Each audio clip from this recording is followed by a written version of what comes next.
It was late October of 2014 when I got assigned to the northern section of Pine Hollow National Park. I was 29 then, a park ranger with barely 3 years of experience. My job was mostly routine stuff: clearing trails, checking signs, logging weather conditions, keeping an eye out for campers who wandered too far. The northern section didn't have many visitors that time of year. It was quiet, heavily wooded, and far from the main ranger station. They had an old cabin up there, a leftover from before the park was even established. That's where I was told to stay for a few weeks while covering the off-season patrols. The cabin sat at the end of a rough gravel road, about a mile from the nearest main trail. It wasn't large: one room, a small stove, a cot, a desk, and an old radio set that worked when it felt like it. The place smelled faintly of pine and old wood smoke. The floorboards creaked under every step, and the wind pressed against the windows at night. It wasn't comfortable, but it was solid, and after long days walking through cold, misty woods, it felt good enough. The first week was peaceful. The days were cold but clear. I'd walk my assigned routes, check the campsites, and record weather data. At night, I'd heat canned soup on the stove and read by the dim yellow light of a lantern. Every now and then I'd hear deer moving outside or branches snapping from the cold. It was quiet, isolated, but not unnerving. I'd done enough solo assignments to know how the silence plays tricks on your head. You start hearing things that aren't there. But this was different. The silence out there wasn't empty. It felt heavy, like the woods were watching. By the middle of the second week, the weather turned worse. Cold rain came down for days. The trails turned muddy, and a low fog hung over the forest from dawn to dusk. My boots were constantly soaked. I kept a small fire going in the cabin most nights, but even then, the dampness crept in. The woods outside looked darker than usual, like the rain had washed all color from them. The only sound was the steady dripping of water from the eaves and the occasional gust of wind. It was on the 5th night of that rainy stretch that things started to feel wrong. I remember sitting at the desk, logging my daily notes. The radio was dead again, and the rain was tapping lightly on the tin roof. Then, from somewhere in the woods, I heard it, metal clanging faintly, like something striking against a pipe. Came once, then again. I thought maybe it was a fallen branch hitting an old fence or a loose metal sign being moved by the wind. But when I stepped outside to listen, the sound stopped completely. The air outside was thick with mist. My flashlight beam caught only the fog and the glistening outlines of wet pine trunks. I couldn't see more than 20 feet ahead. Everything was still. I stood there for a while, listening. Nothing. No rain, no clanging, no movement. Just the low hum of the forest. I told myself it was probably nothing unusual, maybe a tree shifting in the wind. I went back inside and closed the door, but something about that silence outside stayed with me. The next morning, I went to check the perimeter trail that ran behind the cabin. The ground was soaked and full of puddles. About 50 yards from the cabin, near a small clearing, I found boot prints. They were fresh, pressed deep into the mud, leading from the direction of the forest edge toward the cabin and then circling back out again. The treads weren't mine. They were larger, heavier work boots, maybe. I crouched down and studied them for a while. The rain must have stopped sometime in the night because the edges of the prints were still sharp. Whoever it was had been there late, maybe just a few hours before dawn. There wasn't much reason for anyone to be up there. The section had been closed to visitors for the season. No camping, no Scariest, no lodgers. I thought maybe it was another ranger, but I hadn't seen anyone else for days, and the main road checkpoint would have notified me if someone else was patrolling my area.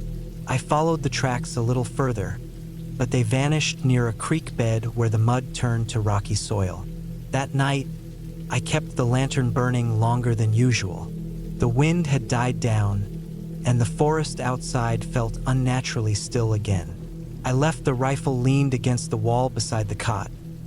Not because I thought I'd need it, but just in case. I didn't sleep much. Every time I closed my eyes, I'd hear faint creaks outside, like footsteps in the wet ground. I kept telling myself it was animals or maybe branches shifting, but deep down I knew it wasn't. There's a difference between the sounds of the forest and the sounds of something moving with intent. By the next evening, the rain had returned. I was tired from barely sleeping the night before, and I decided to do a short patrol before it got too dark. The air was cold and wet, and the mud stuck to my boots with every step. When I circled back toward the cabin, I noticed something strange. My firewood stack had been moved. It wasn't scattered or stolen, just rearranged. The top few logs were shifted out of alignment, like someone had picked them up and set them back differently. It was such a small detail, but in a place like that, every small detail mattered. No animal would do that. It looked deliberate. That night, I didn't take off my boots.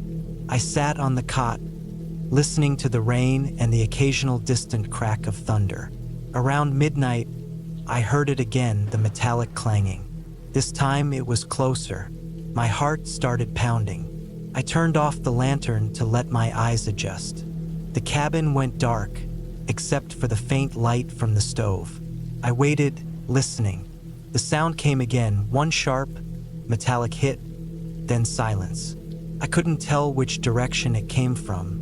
I got up quietly and moved toward the window, looking out into the black woods.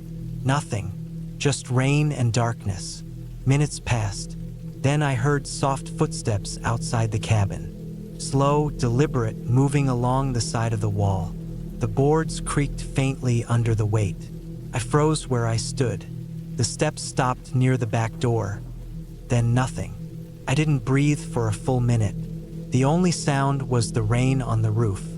After a while, I grabbed the rifle and stood there in the dark, waiting.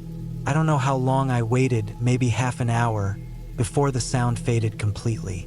When dawn came, the rain had stopped.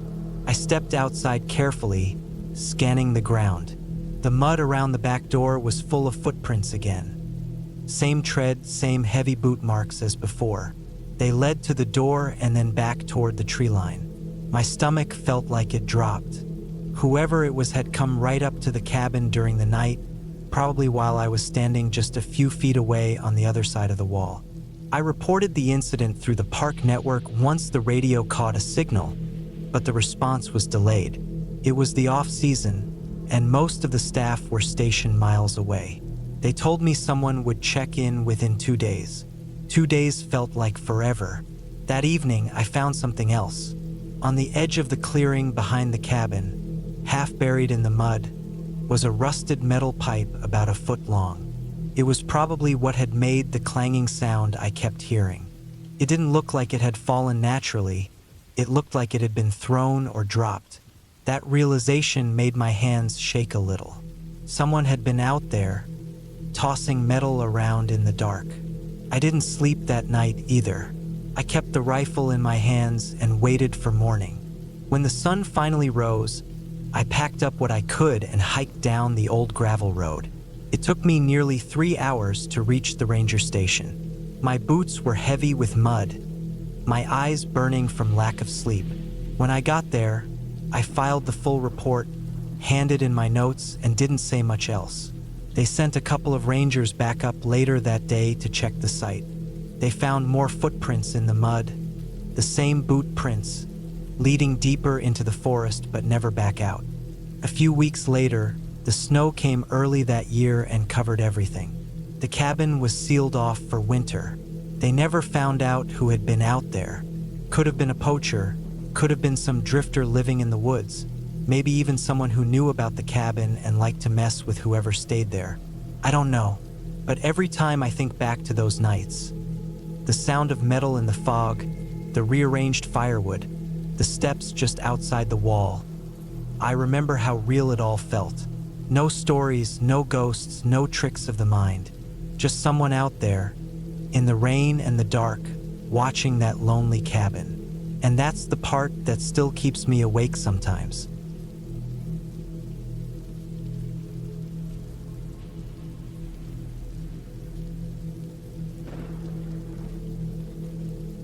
I still remember the smell of wet pine that evening. It was the kind of cold that settled deep into your bones, the kind that made your fingers stiff even inside your pockets. The rain had been coming down since early morning, and by the time I reached the turnoff for Blackwater Creek, the dirt road had turned into a soft trail of mud and gravel. My tires slipped a few times, and I could hear the water rushing somewhere in the trees beside me. I hadn't been up here in nearly 15 years, not since my uncle passed away. He used to own a small cabin near the old creek. Nothing fancy, just 2 rooms and a tin roof. I didn't really want to come back, but the cabin was now legally mine after a long process of paperwork and calls. I decided to drive up there to see what was left of it before deciding whether to sell or tear it down. I was 39 now, older and tired from years of city noise and office lights. I thought a few days alone might give me some peace. I had my old truck packed with basic supplies, tools, a small generator, food, and a sleeping bag. The rain made it hard to see the road, and there were no lights out there, not even old poles or signs. Everything looked the same. Endless trees, dark soil, and fog hanging low over the hills. The only thing breaking the silence was the sound of the truck's engine and the constant tapping of rain on the windshield. When I finally saw the narrow bridge crossing Blackwater Creek, I slowed down. The wood looked older, darker, almost rotten. The creek itself was swollen from the rain, rushing below in a steady, angry flow. I drove across slowly, listening to the boards creak under the weight of the truck. On the other side, the trail split into 2. I took the left path, which climbed a little higher into the woods. I remembered this turn from when I was a kid. My uncle's cabin was somewhere near the top, hidden by thick trees and brush. It took me another 10 minutes to find it. The cabin stood half hidden behind tall weeds and fallen branches, its wooden walls dark with age and rain. The roof was sagging a little, and one of the shutters hung loose by a single nail. I parked the truck close to the porch and stepped out. The air smelled of wet earth and decaying leaves. The rain had slowed down to a light drizzle, and the only sound was the distant rumble of thunder. The front steps creaked as I climbed them. The door was still locked, and surprisingly, the key my uncle had given me years ago still fit. Inside, the air was heavy with dust and damp wood. I shined my flashlight around. Everything was just as I remembered. The old table in the corner, the rusted lanterns, the single bed pushed against the wall. There were still old tools hanging by the door, covered in rust and cobwebs. The small window beside the bed had cracks across it, and water had leaked down the wall, staining the wood. I dropped my bag on the table and started unpacking. I set up a small lamp, lit it, and then tried the generator outside. Coughed a few times before starting. The cabin filled with a low hum as the single bulb overhead flickered on. For a while, I just stood there, listening to the rain tapping against the roof, staring at the small space that used to feel so big when I was young. As night came, the rain picked up again. The creek's rushing sound grew louder. I could hear branches snapping now and then outside. I made a small fire in the old stove and heated a can of soup. The wind howled against the cabin walls, making them shudder slightly. I tried to ignore it, telling myself it was just the weather. Still, I couldn't shake the uneasy feeling that crept up in my stomach. Something about being out there alone, so far from everything, made me restless. Around 10 p.m., I decided to step outside to check the generator. The air was freezing. The rain had stopped, but the ground was soaked, and fog covered everything. My flashlight beam cut through the mist, and for a moment, I thought I saw movement near the tree line. A shape, maybe an animal. I kept the light steady, but there was nothing, just the fog swirling between the trees. I walked over to the generator. It was fine, humming quietly. Still, I noticed fresh footprints in the mud near it. They were too big to be mine and too deep to have been made earlier. They led around the side of the cabin and disappeared toward the back. I felt my stomach tighten. I wasn't expecting anyone out here. The nearest house was miles away, and nobody ever came this far unless they had a reason. I followed the prints around the cabin. The mud made soft sucking sounds under my boots. When I reached the back, I stopped. The footprints ended at the small window near the kitchen. The glass there was cracked worse than before, with a fresh line cutting through it. I looked closely and noticed small chips of glass on the ground. That's when I realized someone might have been watching through that window. I went back inside and locked the door. The wind had picked up again, and the sound of it whistling through the cracks in the walls made it worse. I checked all the windows and made sure they were shut. The flashlight beam caught a few scratches on the wood near the back door. Fresh ones, as if someone had dragged something metal across it. I didn't sleep that night. I sat by the table with my flashlight and a small hammer I found in the drawer. Every few minutes, I'd hear something faint outside.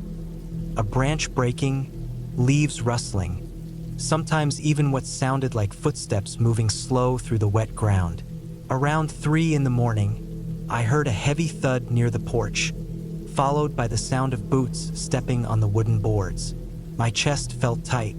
The generator was still running, but its hum suddenly seemed too quiet, almost drowned out by the noise outside. The steps stopped after a few seconds. I waited, holding my breath, but whoever it was didn't try the door. Instead, I heard something scrape against the window again, slower this time, like a hand brushing the glass. I didn't move. My flashlight flickered, and I could barely see across the room. After a long minute, everything went quiet again, completely silent, except for the distant rush of the creek. When morning came, I stepped outside. The fog had lifted a little, but the ground was a mess of footprints and drag marks around the porch. I followed them down the slope, past the trees until they stopped near the edge of the creek. The mud there was disturbed, like someone had been standing there for a long time, facing the water. I couldn't tell if they had crossed it or gone back into the woods. I stayed one more night, though I barely slept. The noises returned again, quieter this time, and when I looked out through a crack in the curtain, I thought I saw a figure standing near the trees. No movement, just standing there in the dark. By dawn, it was gone. That morning, I packed everything back into my truck. I didn't bother to shut the windows or turn off the generator. I drove down the muddy trail without looking back. When I reached the bridge over Blackwater Creek, I noticed something in the mud. An old camping chair, torn and half buried, and beside it, a piece of faded fabric that looked like part of a jacket sleeve. I didn't stop to check. When I got back to town, I called the county office and told them I wanted to sell the property. They said they'd send someone to inspect it first. 2 weeks later, the inspector called me. He asked if I knew anything about the remains they found near the creek. Bones, old boots, a torn jacket. I said no, but I knew exactly where they were talking about. They said it looked like someone had been living near the cabin for months, maybe years. They found a small camp hidden under a fallen tree, filled with empty cans, old blankets, and a knife. No sign of who it was or what happened to them. The cabin was sealed off after that, and I never went back. It's been over a year now, but I still think about that place every night. The footprints, the scratching on the glass, and that silent figure by the trees. Sometimes when it rains and the wind hits my window just right, I swear I can still hear the faint creak of those old porch steps, one slow step at a time. And that's when I know I made the right choice never to go back.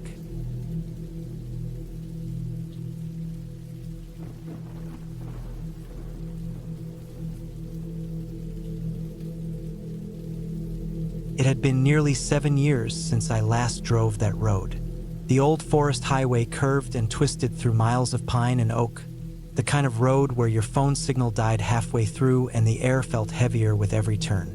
I was heading north through central Oregon, trying to take a shortcut that avoided the main interstate. It wasn't supposed to take me anywhere near her cabin. But when I reached the fork at mile marker 82, I realized I had taken the wrong turn. The dirt road sign was still half broken, the paint fading, but I knew it too well. It led straight toward the valley where my ex-wife, Claire, used to live. The last time I had been there was in 2016, when we were still trying to fix what couldn't be fixed. She had bought that small cabin after the divorce, tucked away deep among the pines, about half a mile from the main road. I remember hating the place then. Too quiet, too far from anyone, no lights for miles once the sun went down.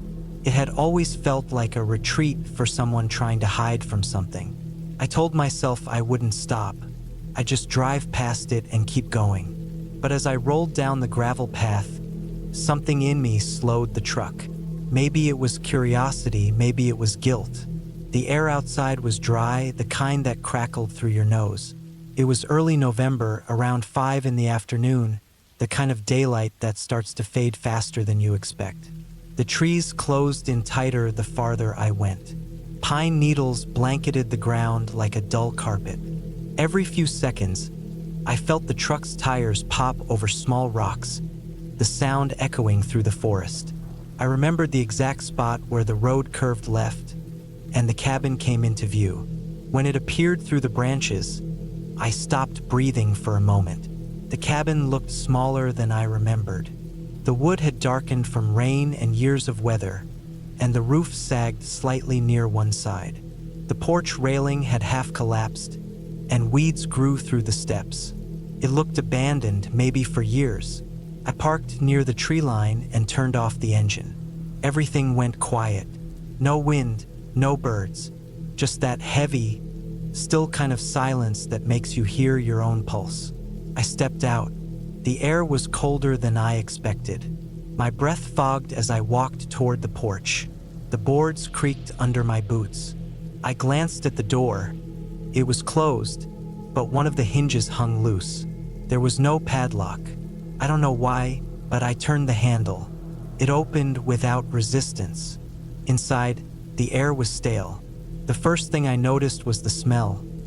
Dust, wood rot, and something faintly metallic like rust. I stood in the doorway, eyes adjusting to the dim light coming through the small window over the sink. The furniture was still there. The old couch, the coffee table we bought from a thrift shop, and the bookshelf with only a few books left on it. The place looked untouched, like she'd left in a hurry and never came back. I walked slowly across the room. My boots left faint prints in the dust. On the table was an old mug, still half full of what used to be coffee, turned black and sticky.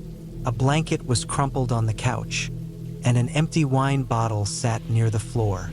The strange thing was that there were no signs of vandalism, no broken glass, no scattered things. Just stillness, like someone had frozen time here years ago. I remembered that night when she'd said she wanted to be alone for a while. I had driven up here to check on her once. We had sat outside by the fire, saying almost nothing. I couldn't tell if she wanted me gone or if she was just lost inside herself. The following spring, I got a call from her sister saying Claire had moved out of state. After that, I never heard from her again. I walked into the small kitchen. The faucet was rusted, and the pipes underneath had leaked enough to rot the wood below the sink. I touched the counter and wiped a line through the thick dust. My fingertips came away gray. The refrigerator door was still taped shut, and there was a faint smell coming from it, like old mold that never quite goes away.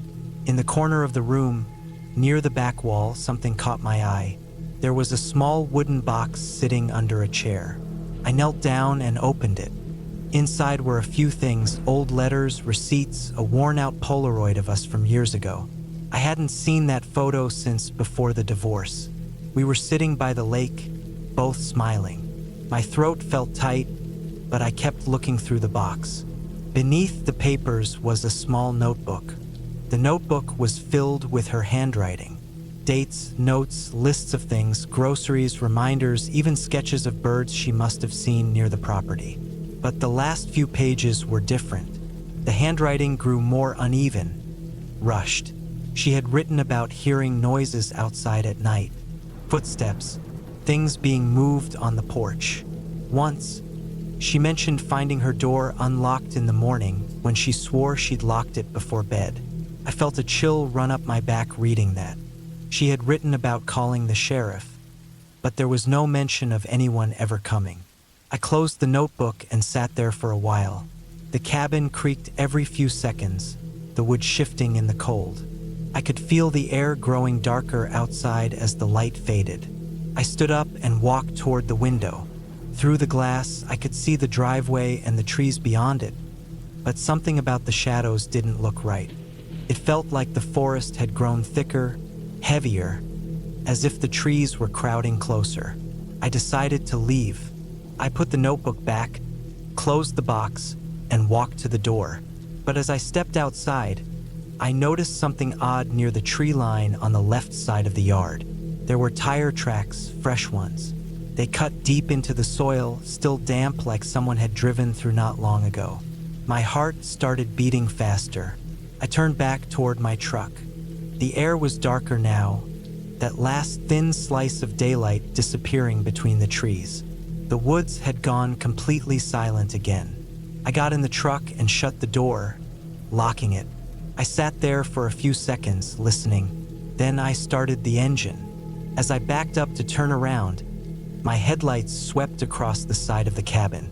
For just a second, I saw something faint near the porch, like a piece of tarp or fabric caught on the railing. It fluttered a little, like someone had brushed past it not long before. I pressed the gas harder and drove out of there. The road felt longer going back. Every curve made me more anxious. My hands were stiff on the steering wheel, and I kept checking the rearview mirror even though I knew there wouldn't be anyone there. By the time I reached the main road, it was fully dark. I stopped at a gas station 20 miles away just to breathe. I went inside, grabbed a bottle of water, and leaned against the counter. The clerk told me they didn't see many people coming from that road anymore. Apparently, a few years back, someone had been living in that area without permission, squatting in old cabins, breaking into hunting shacks, moving from one to another. The police had tried to find them, but the guy disappeared before they could. That stuck with me. I didn't say anything, just nodded and left. When I got home later that night, I couldn't stop thinking about those tire tracks. They weren't old. Whoever had been there, whoever might still be using that place, had come by recently. Maybe the same person who used to mess around the property when Claire was still there. Maybe that's why she left in such a hurry. I didn't tell anyone about the cabin. I just couldn't. The next morning, I looked up the property records online. The place was still under her name. No sign of a sale, no transfer, nothing. It made no sense that she'd just abandon it completely. I closed the laptop after that. I didn't need to know more. Still, sometimes when I drive north at night, I think about that cabin. I think about how quiet it was, how the air inside felt like time had stopped. And I think about those tracks, the ones that didn't belong to me. I can still picture them, sharp and fresh, pointing straight toward the woods behind her cabin. Whoever left them wasn't gone long, and something tells me whoever it was, they're still out there.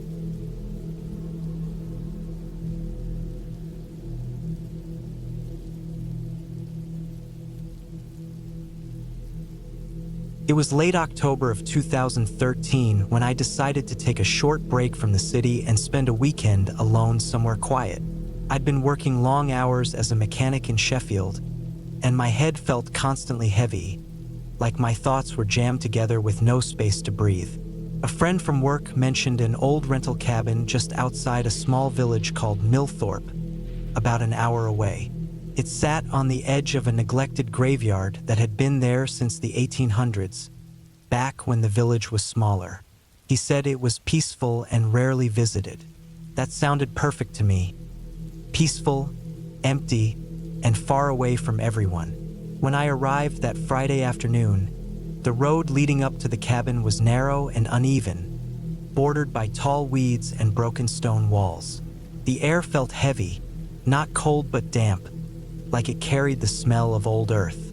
The cabin came into view between a cluster of leafless trees, sitting on slightly raised ground. Behind it stretched the graveyard, its crooked headstones tilting in every direction like broken teeth. The place looked forgotten, but not in a cinematic or haunting way, just genuinely unkept and ignored for too long. The cabin itself was small, made of dark timber that looked like it had absorbed decades of rain. The door hinges groaned when I opened them. Inside, it was quiet except for the sound of the wind pressing softly against the windows. There was a single room with a bed, a wood stove, a small table, and a shelf with a few old candles. Dust coated everything. I dropped my bag on the bed and stood still for a while, just listening. It was the kind of silence that made your ears ring a little. After settling in, I went out to look around before sunset. The graveyard behind the cabin was separated by a thin, rusted wire fence.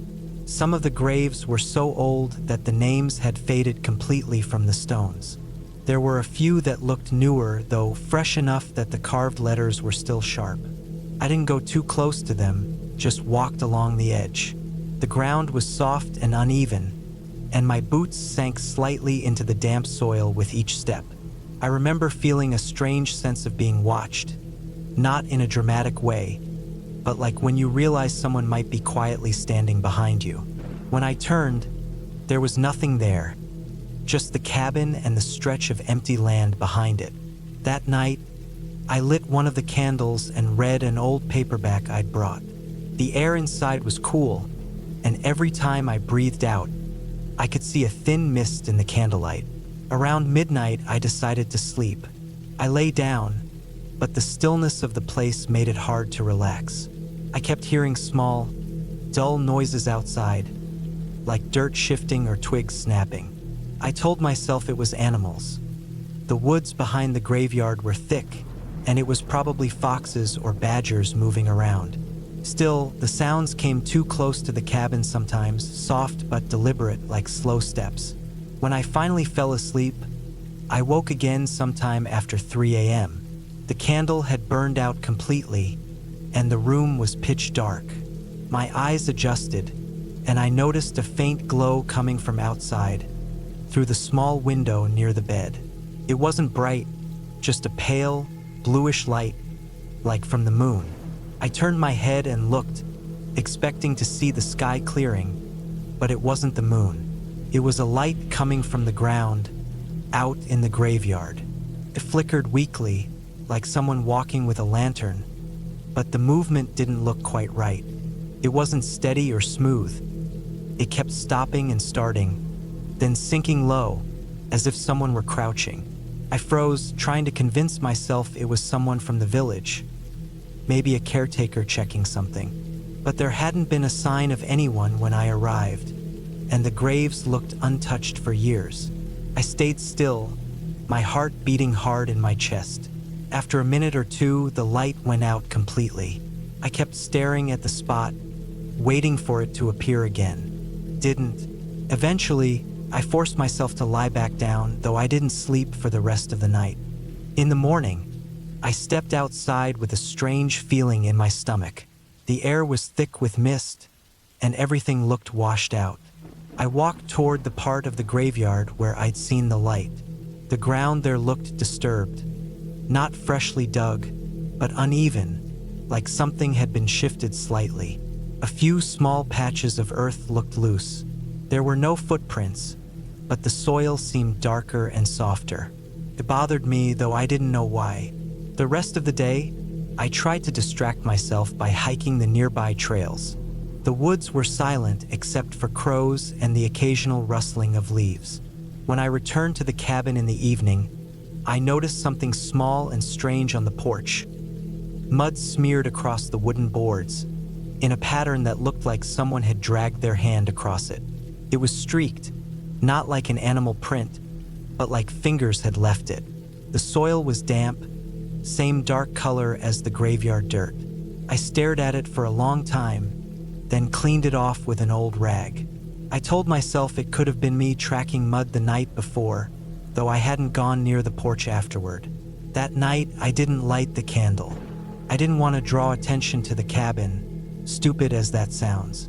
I lay in the dark, staring at the ceiling, listening to the faint sounds outside. Around midnight, I heard it again, the crunch of dirt. This time it was closer, slow, careful steps around the cabin, circling. Every few seconds, the steps would stop, then start again from a slightly different spot. I could hear my heartbeat echoing in my ears. I stayed completely still, afraid even to move the blanket. The steps eventually faded away after what felt like forever. By morning, I'd made up my mind to leave. The weekend wasn't worth it. I packed my bag quickly and stepped outside. The air was cold, sharper than before. As I locked the door, I noticed something at the edge of the fence. The earth near one of the newer graves had collapsed slightly, as if someone had stepped into it or dug at it. The soil was scattered unevenly, and one of the small headstones had tilted more than before. There was a faint smell in the air, something like wet clay mixed with decay. I didn't go closer. I just stared at it long enough to know I didn't want to be there another minute. I walked straight to my car, the gravel crunching under my boots. Before I got in, I turned once to look back at the cabin. The mist had started to rise again, covering the lower part of the graveyard. The cabin looked smaller now, almost swallowed by the fog and trees behind it. For a second, I thought I saw movement near the disturbed grave, just a small shift of the soil like it was settling. But I didn't stay to find out. When I got back to the village, I stopped at the small petrol station before heading home. The man behind the counter asked if I'd stayed at the old cabin near the cemetery. When I nodded, he just gave me a strange look and said people stopped going there years ago because of odd things that happened after heavy rain, old graves sinking, sometimes exposing bones from long ago. I didn't ask anything else. I just paid and left. That night, back in my flat, I couldn't stop thinking about the sound of footsteps and the glow I'd seen in the graveyard.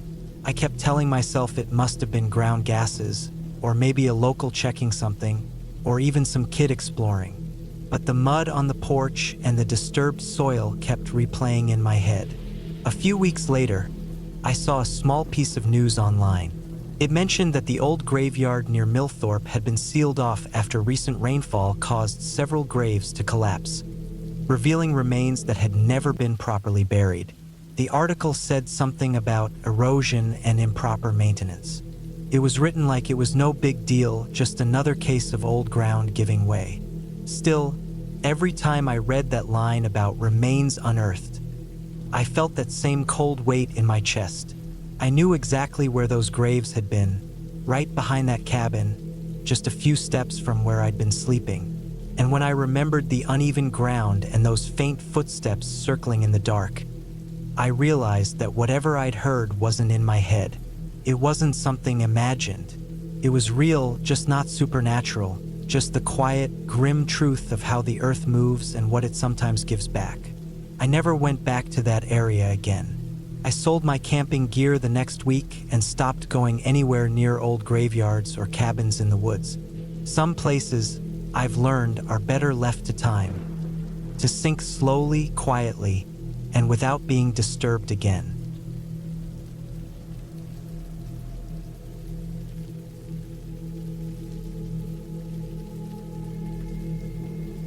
It happened in late October of 2019, in a remote part of northern Wales.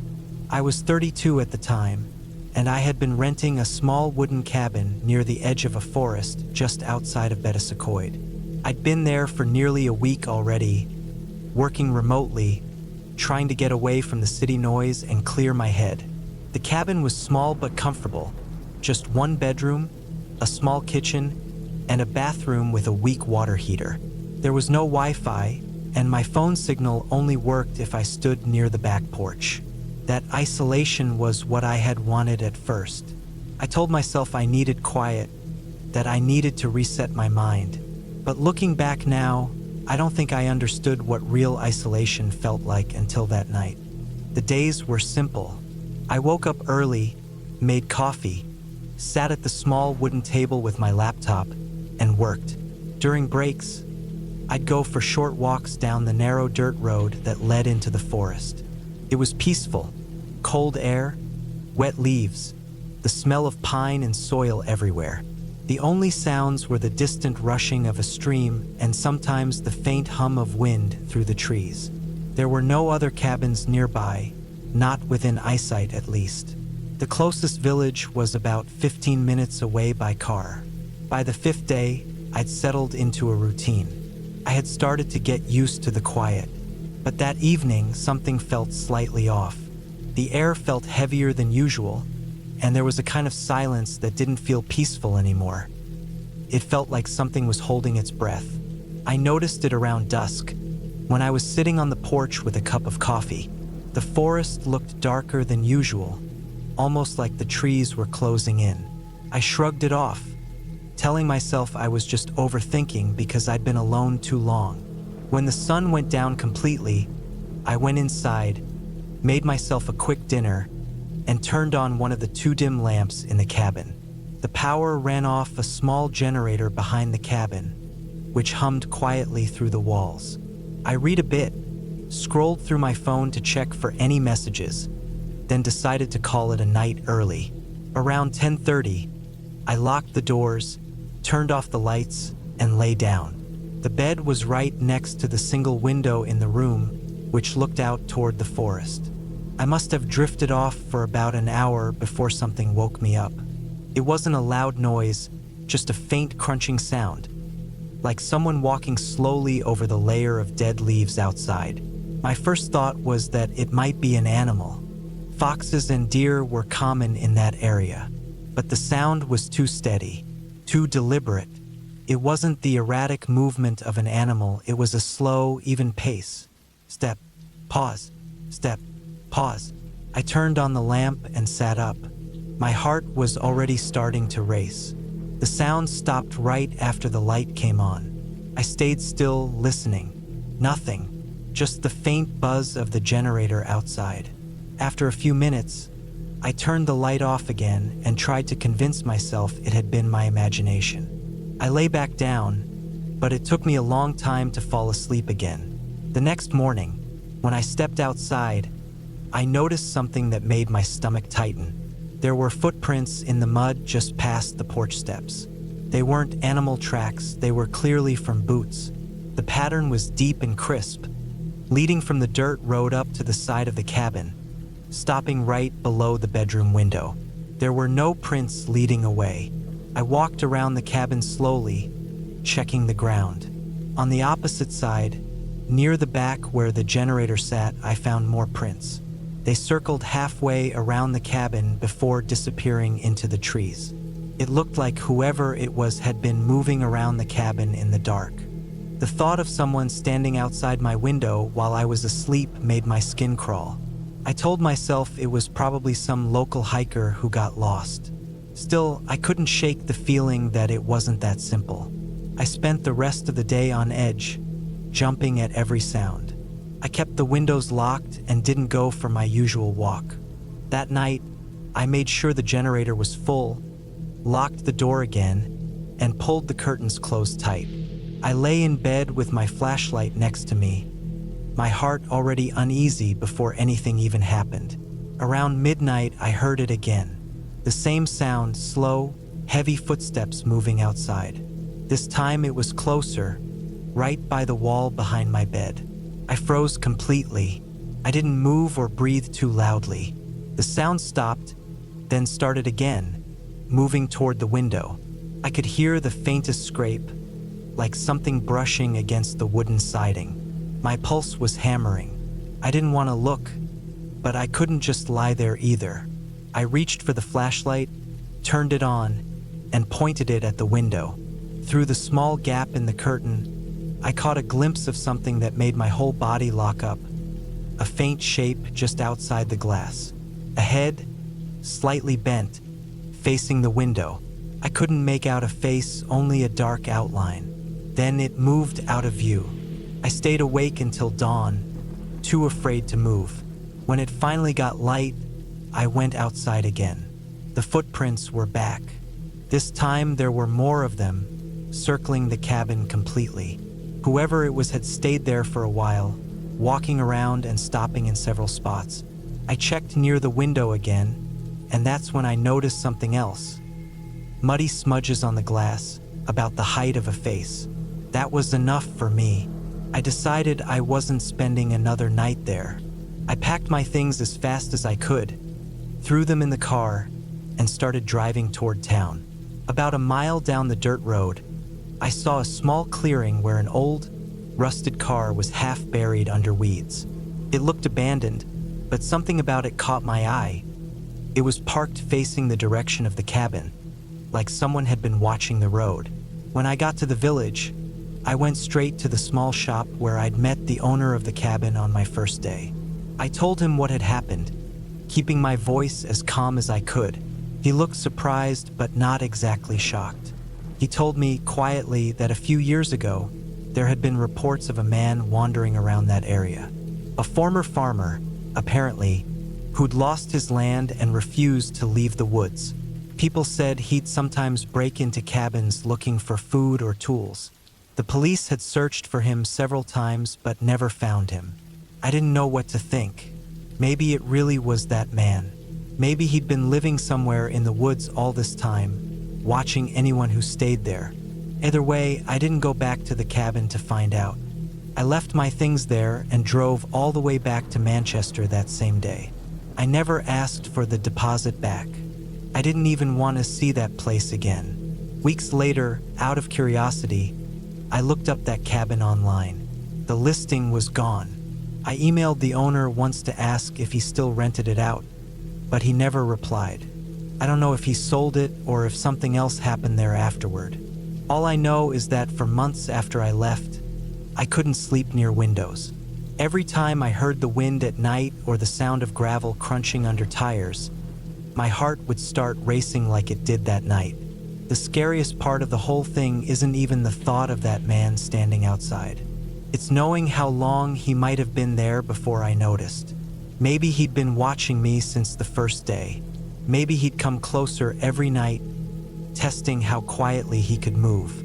Maybe that first night I thought I heard something, he was already standing by the window, just waiting for me to fall back asleep.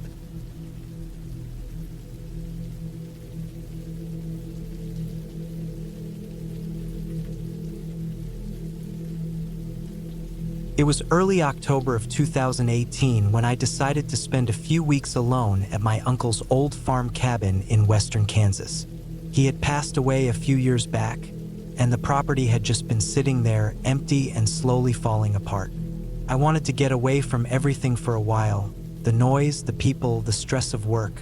I figured a quiet place surrounded by fields and trees would be good for me. The cabin was old but still standing strong, built mostly from dark oak wood, with a tin roof that rattled when the wind picked up. The drive from Wichita took me nearly 4 hours, and by the time I reached the long gravel road leading to the property, the sun was already starting to go down. There were no other houses nearby, not for miles. Just miles of dry fields, a few old barns, and lines of trees along the fence.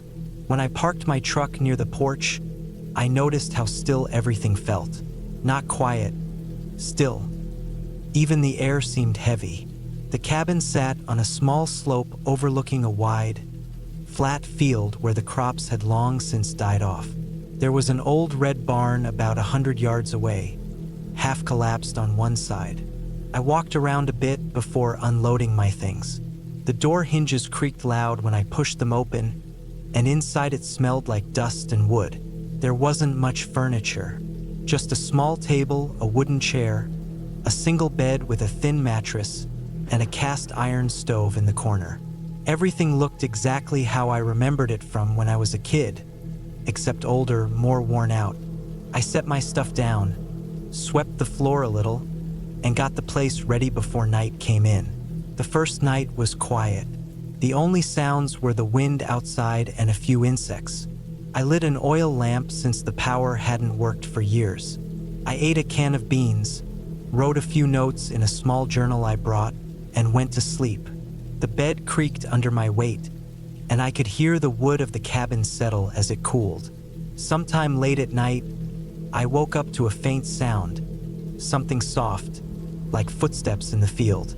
It wasn't close, but it was enough to make me stay awake. I told myself it was probably a deer or some animal.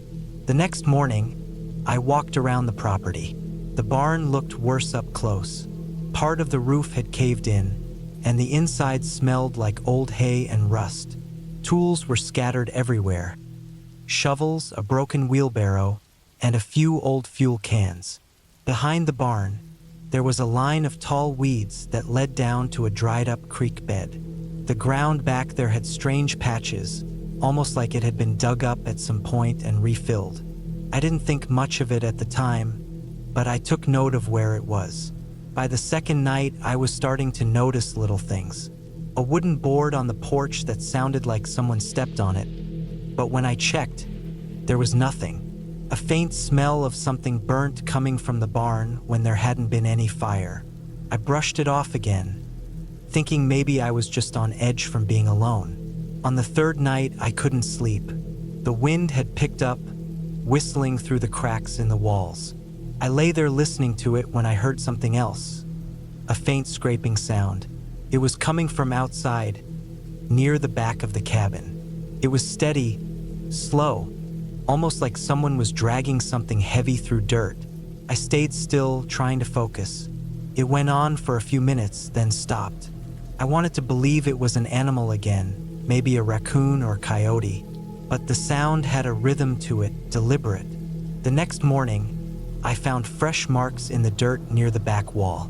It looked like someone had dragged something, but the marks just ended halfway toward the barn. I followed them but found nothing. I started to feel uneasy, like I was being watched, even though there was no one around for miles. That day, I decided to check out the creek bed again. The patches of disturbed dirt looked fresher, like something had dug into them recently. I crouched down, brushed some loose soil away, and found a piece of torn fabric buried shallow. It looked like part of an old shirt, but I couldn't tell for sure. That night, I couldn't bring myself to sleep. I sat at the table with the lamp burning low. Around midnight, I heard movement again. Not in the field this time, but closer. The sound of boots scraping against wood. The porch boards creaked once, then twice. I didn't move, didn't breathe. The lamp flickered slightly. After a few seconds, I heard the steps move away slowly, down the porch and fade into the direction of the barn. I wanted to go look, but I didn't. I stayed there until morning. When daylight came, I found new footprints in the dirt near the porch. They were heavy, deep prints, too large to be my own. They led toward the barn but disappeared halfway. I searched around, but there were no signs of anyone. No tire tracks, no paths, nothing. I started to think maybe someone was using the property at night, maybe a drifter or someone hiding out. That made more sense than anything else. The next few days were worse. I began noticing small things inside the cabin changing. My flashlight wasn't where I left it. A tin can that I had thrown in the trash was sitting back on the table. I even found my journal open on a page I hadn't written yet.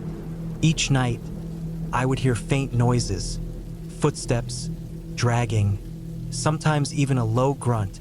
But when I went outside, everything was still. One evening, right before sunset, I decided I'd had enough. I packed up my things and loaded the truck.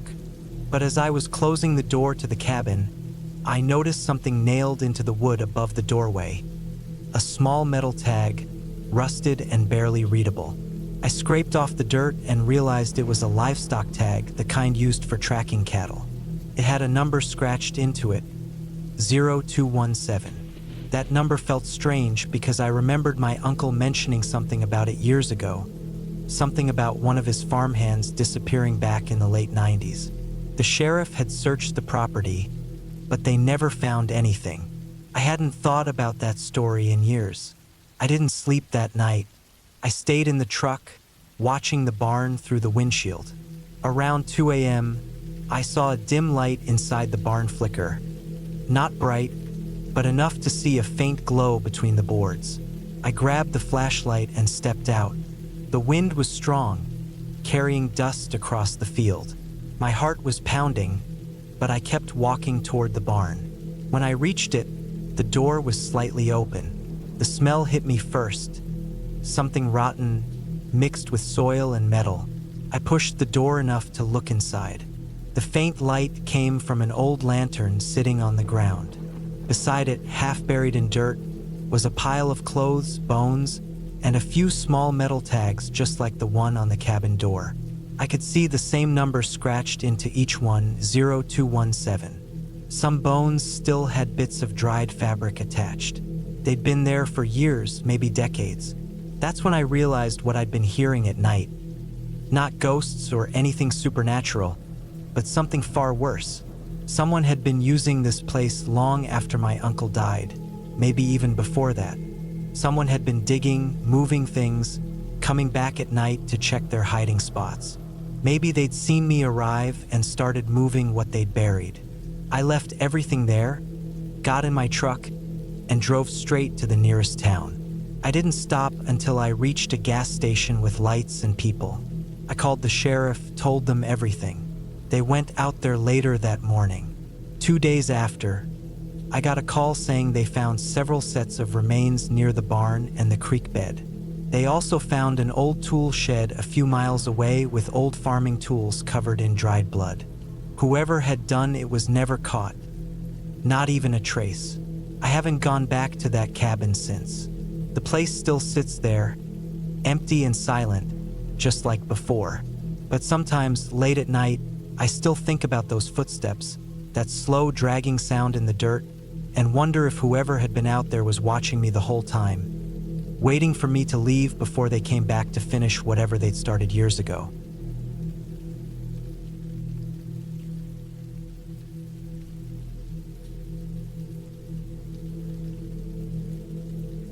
It was late October, 1998. I was 26 then, working as a construction helper in northern Washington. The company I worked for had this off-season shut down every fall, and I used to spend that time alone in the woods near Mount Baker, where my uncle owned a small piece of land. I liked being alone back then. It gave me a kind of peace I couldn't find anywhere else. That year, though, I decided to do something different, build myself a small cabin. Nothing fancy, just a one-room place with a wood stove, a cot, and a roof that didn't leak. I figured it would take me a week or two if the weather stayed calm. Didn't. The first 3 days were fine, dry, quiet, just the occasional drizzle. I worked from dawn till dusk, cutting boards, setting the frame, mixing cement for the foundation blocks. I had all my tools laid out in a neat row on a tarp, my small blue tent pitched nearby. Each night I cooked a can of beans or soup on a propane stove, wrote a few notes in a weathered notebook, then fell asleep listening to the sound of distant owls.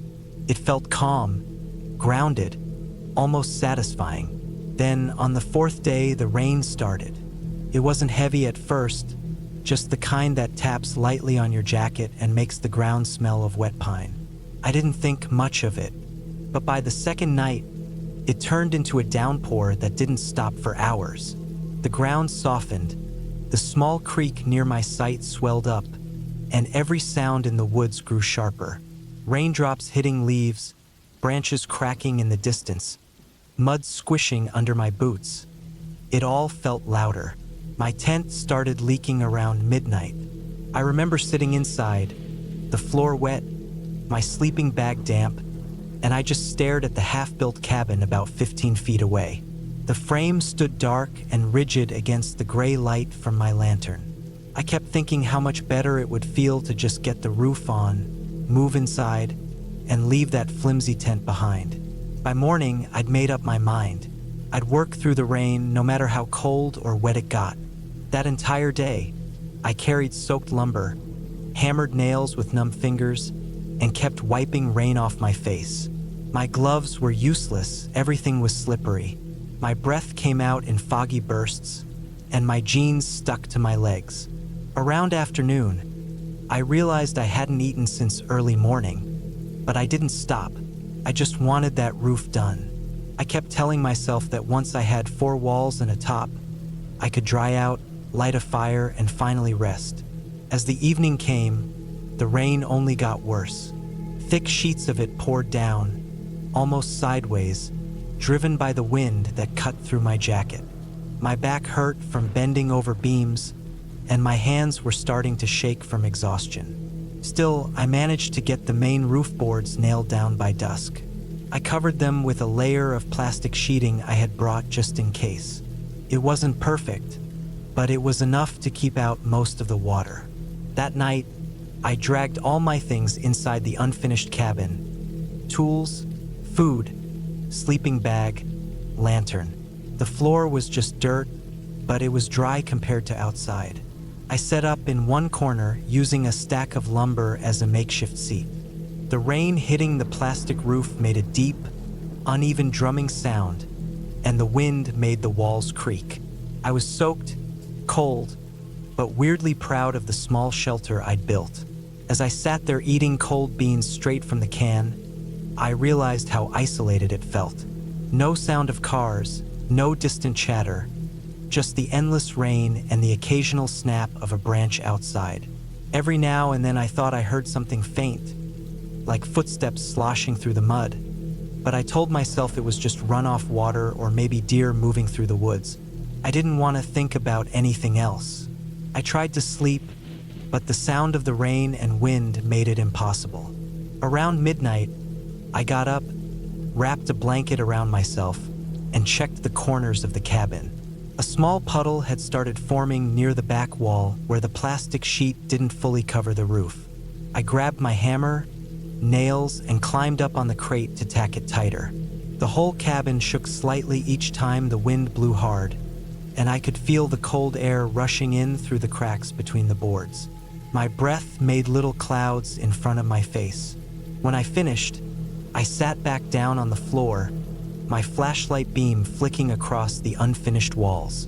The light caught movement outside for a second, something pale between the trees, but when I looked again, there was nothing. Maybe my eyes were just tired.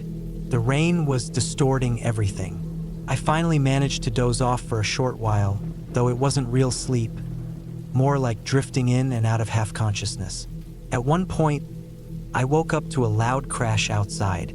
It sounded like metal hitting something hard. I sat up fast, heart racing, and grabbed the flashlight. The beam cut through the rain and caught my shovel lying on the ground about 10 feet from the cabin door. It must have fallen over from the wind, I thought. Still, I couldn't shake off the tight feeling in my chest. The rest of the night passed slowly. I didn't sleep again. I just sat there waiting for daylight, counting the seconds between thunderclaps, listening to the steady hiss of the storm. By morning, the rain had softened, though everything was dripping and heavy. The woods looked gray and tired. I stepped outside, boots sinking deep into the mud, and checked the site. Some of the lumber had shifted in the night, my tarp had torn on one side, and a few tools were half buried in the muck. I spent the next few hours cleaning up and making repairs. My body ached, but the sun finally came through around noon, faint and weak. I laid my wet clothes on a log to dry, made a small fire just outside the cabin, and boiled some water for coffee. For the first time in days, I felt a bit calm again. But that peace didn't last long. As I was stacking a few leftover boards near the side of the cabin, I noticed something odd in the mud near the edge of the clearing. Footprints. Not mine. They were fresh, deep, made by boots heavier than mine, leading from the tree line straight toward the cabin, then turning away again. I crouched down and followed them for a bit, about 20 yards, until they disappeared into the wet ground near the creek. My stomach felt tight. I hadn't seen anyone in days, and I was sure no one knew I was out there. I spent the rest of that day on edge, checking around the cabin every half hour, making sure my tools and gear were where I left them. The woods stayed quiet, too quiet, and even when the rain started again that evening, I couldn't relax. I sat inside, back against the wall, staring at the door until my eyes burned. I didn't hear or see anything that night, but I barely slept. Every sound outside made me flinch. The next morning, I decided I'd had enough. I packed up what I could, covered the rest of the lumber with a tarp, and locked up the cabin. It wasn't finished yet, but I told myself I'd come back later when the weather cleared. Deep down, though, I knew I wouldn't. Something about those footprints, that night of crashing sounds and moving shadows, it all left a bad taste in my mind. I hiked back down the logging road for almost 2 hours until I reached my truck parked near the trailhead. The rain had stopped completely by then, but the air felt heavy, like the woods were still holding their breath. When I started the engine and looked in the mirror, the road behind me was just a long stretch of mud disappearing into the trees. I never went back to finish that cabin. A year later, when I passed through that area again for work, I thought about taking a detour to see it, just to know if it was still standing. But I didn't. I kept driving. I didn't want to see footprints or a broken roof or any sign that someone or something real and human had been there after me. Sometimes I still think about that rainy night, the way the woods felt alive and watching, not because of ghosts or stories, but because of how small and exposed I really was. Out there, in the middle of nowhere, I realized how easily things can go wrong. How a single pair of strange footprints can change the way you see a place forever. And maybe that's why, even now, all these years later, whenever it rains hard at night, I can still hear that uneven drumming on the plastic roof and feel that cold, heavy air pressing in, like I'm back in that half-built cabin again, waiting for the morning to come.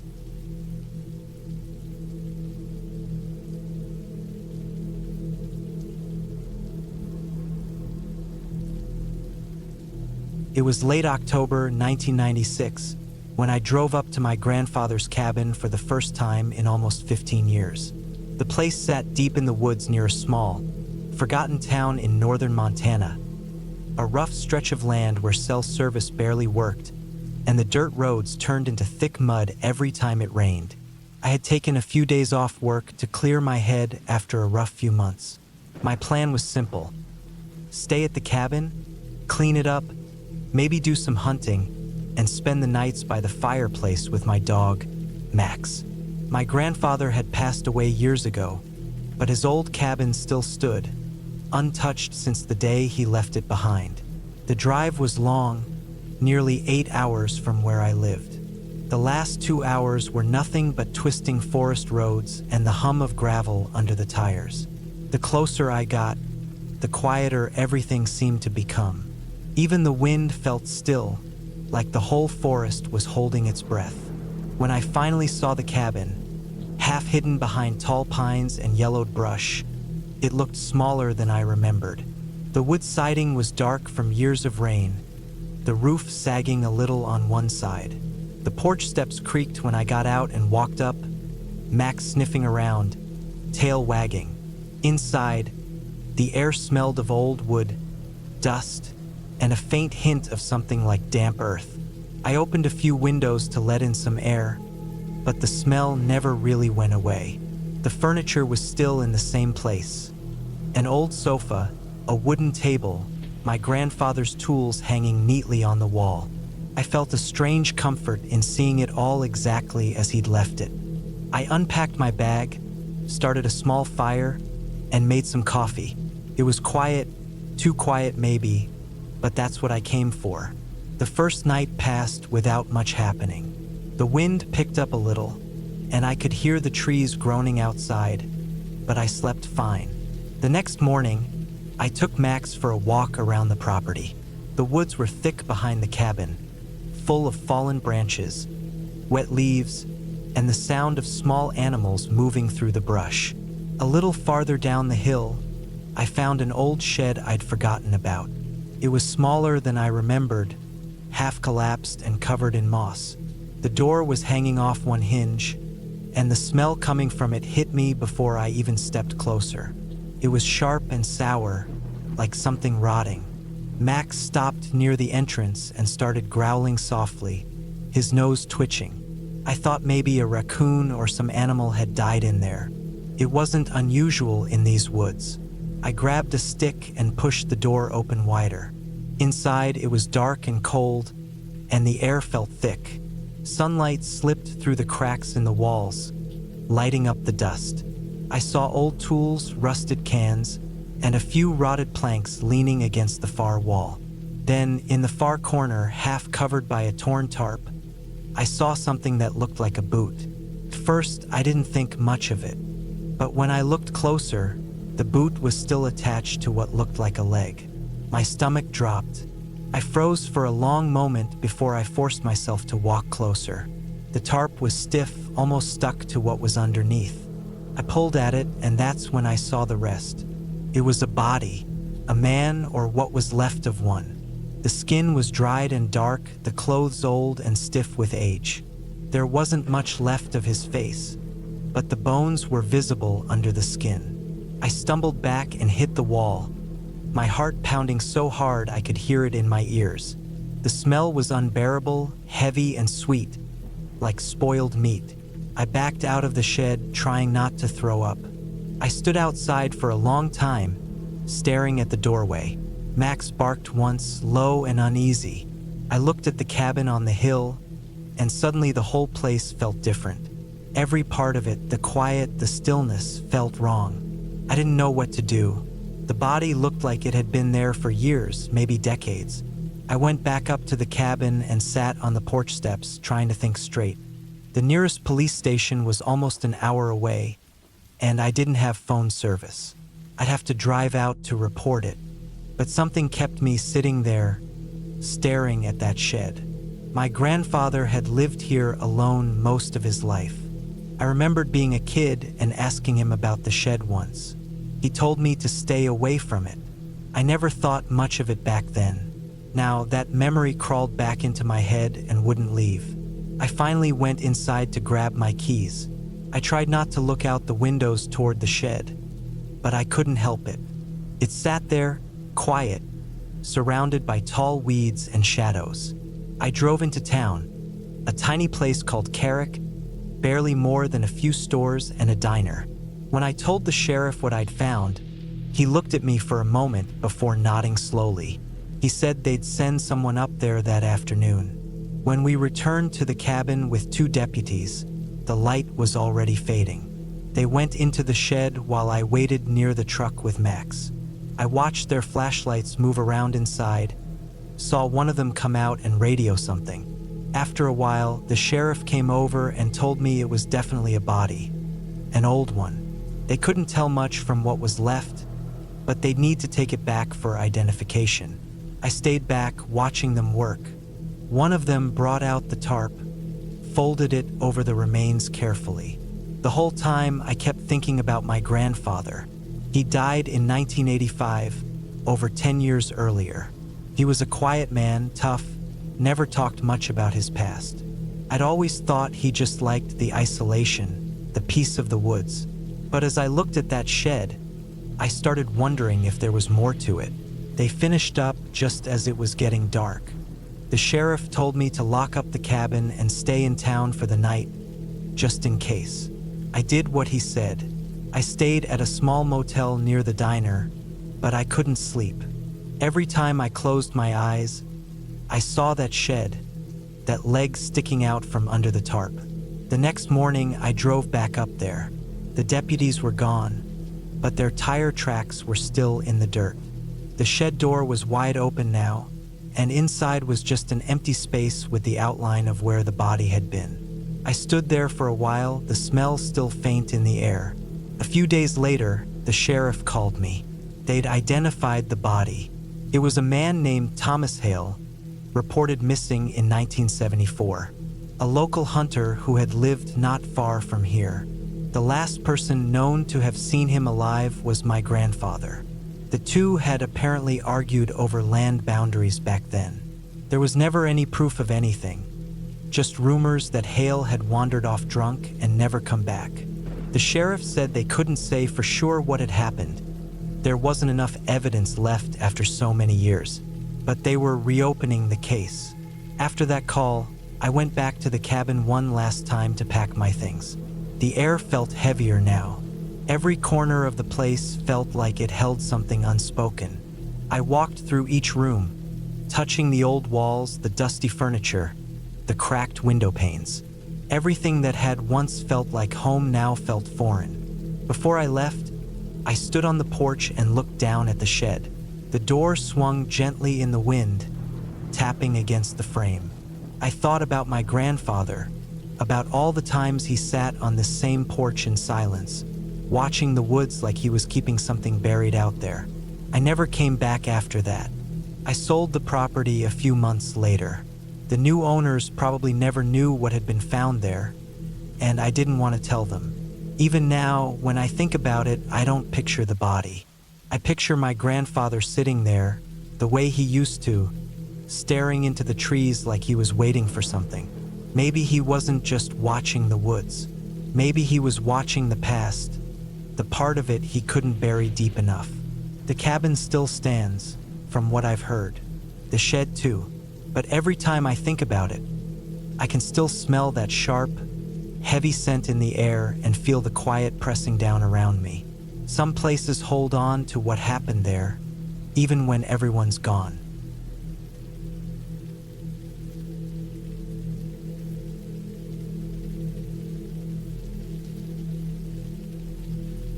It was late November, the kind of cold that cut straight through your jacket and found its way into your bones. I'd taken a few days off work to go hunting in the northern part of Montana, near a stretch of forest that was thick, quiet, and mostly untouched.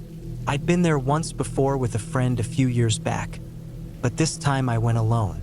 I wanted quiet, no phone, no noise. Just me, the woods, and time to clear my head. The cabin I was staying in wasn't much. It had been built sometime in the 1960s from what I could tell. A squat wooden box surrounded by pine trees that towered like pillars.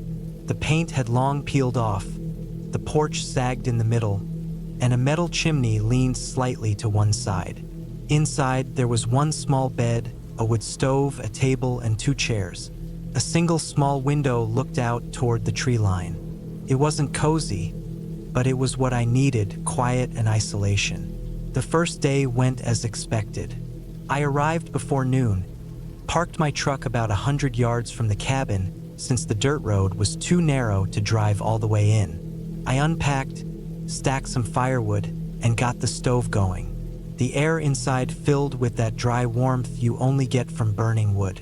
Later that afternoon, I took my rifle and went walking down one of the narrow deer trails behind the cabin. I didn't see much, just a few tracks, some broken twigs, a distant woodpecker hammering away.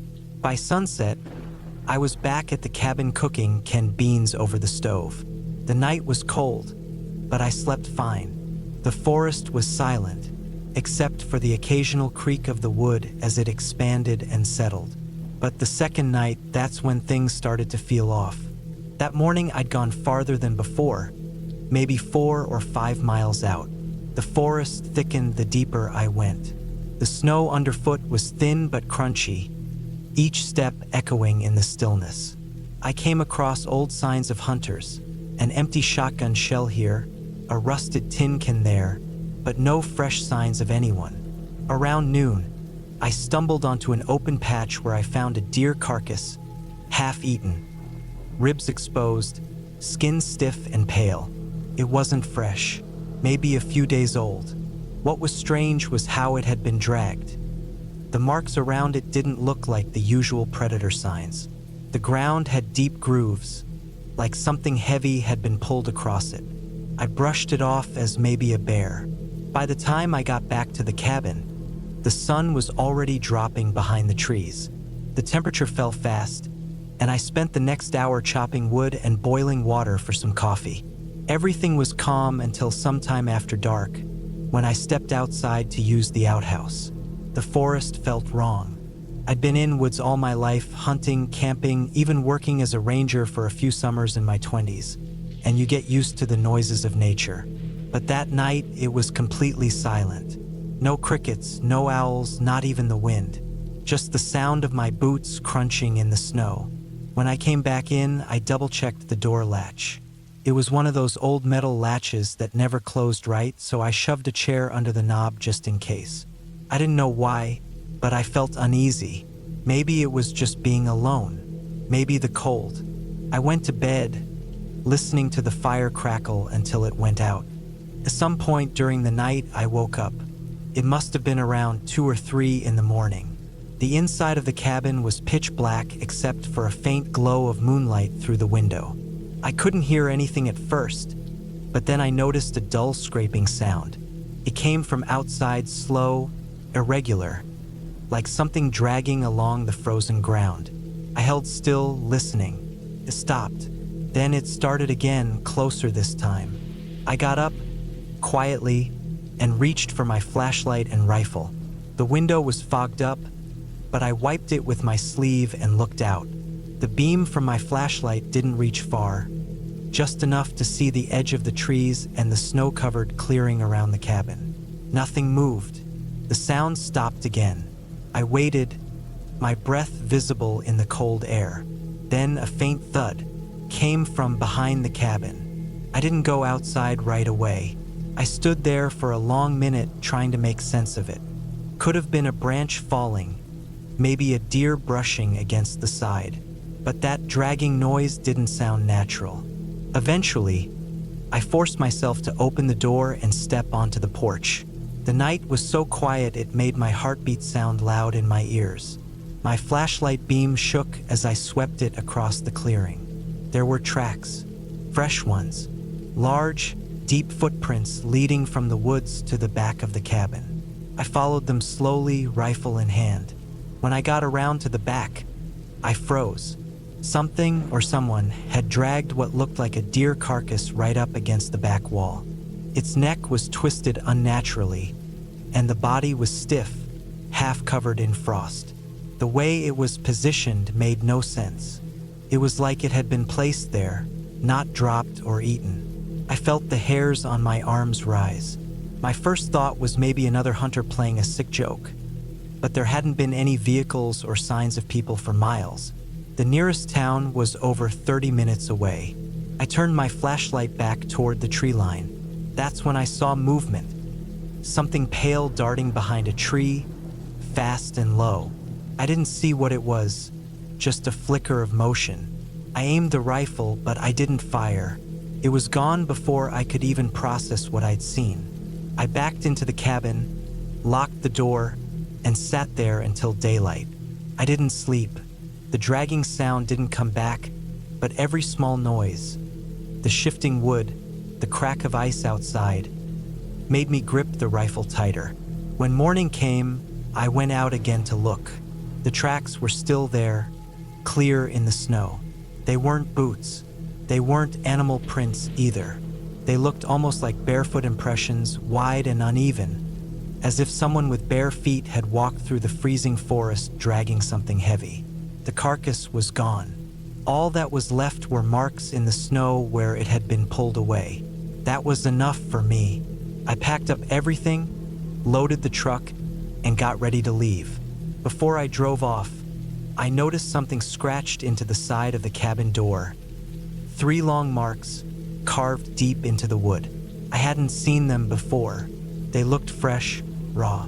I don't know who or what made them, but they hadn't been there the day before. The drive back to town felt endless. Every turn of the dirt road seemed quieter than the last, like the forest was holding its breath. I stopped once just to look back. The cabin sat small and dark among the trees, half hidden by the pines. There was no movement, no sound, nothing. Just the same stillness I'd felt the night before. When I got home, I tried to make sense of it. Maybe it was some poacher, maybe some loner living out there, half-crazed and territorial. But those prints, the dragging, the way that carcass was placed, it didn't fit right. I thought about calling the local ranger station, but what would I even say? That someone left a dead deer behind my cabin and made weird marks in the snow? Sounded stupid. A few days later, I looked up old hunting maps from that area. Turns out there used to be another cabin about a mile deeper into the forest, built back in the 1940s. It had burned down decades ago after a man went missing up there. They said he was hunting alone, same time of year, same general spot. They never found him. Only his rifle and tracks leading back toward that burned down cabin. I didn't go back. I sold the rifle not long after that, and every time I think about returning to the woods, I remember that sound, the slow, uneven dragging across the frozen ground, and the sight of those wide, bare prints in the snow behind the cabin. Whatever was out there, it wasn't a ghost or some story to scare kids. It was something real, something that lives in the quiet places where people don't go anymore. And sometimes, I still wake up at night thinking I hear that sound again. Slow, steady, coming closer, until I realize it's only the wind scraping the side of the house. But even then, I listen a little longer just to be sure.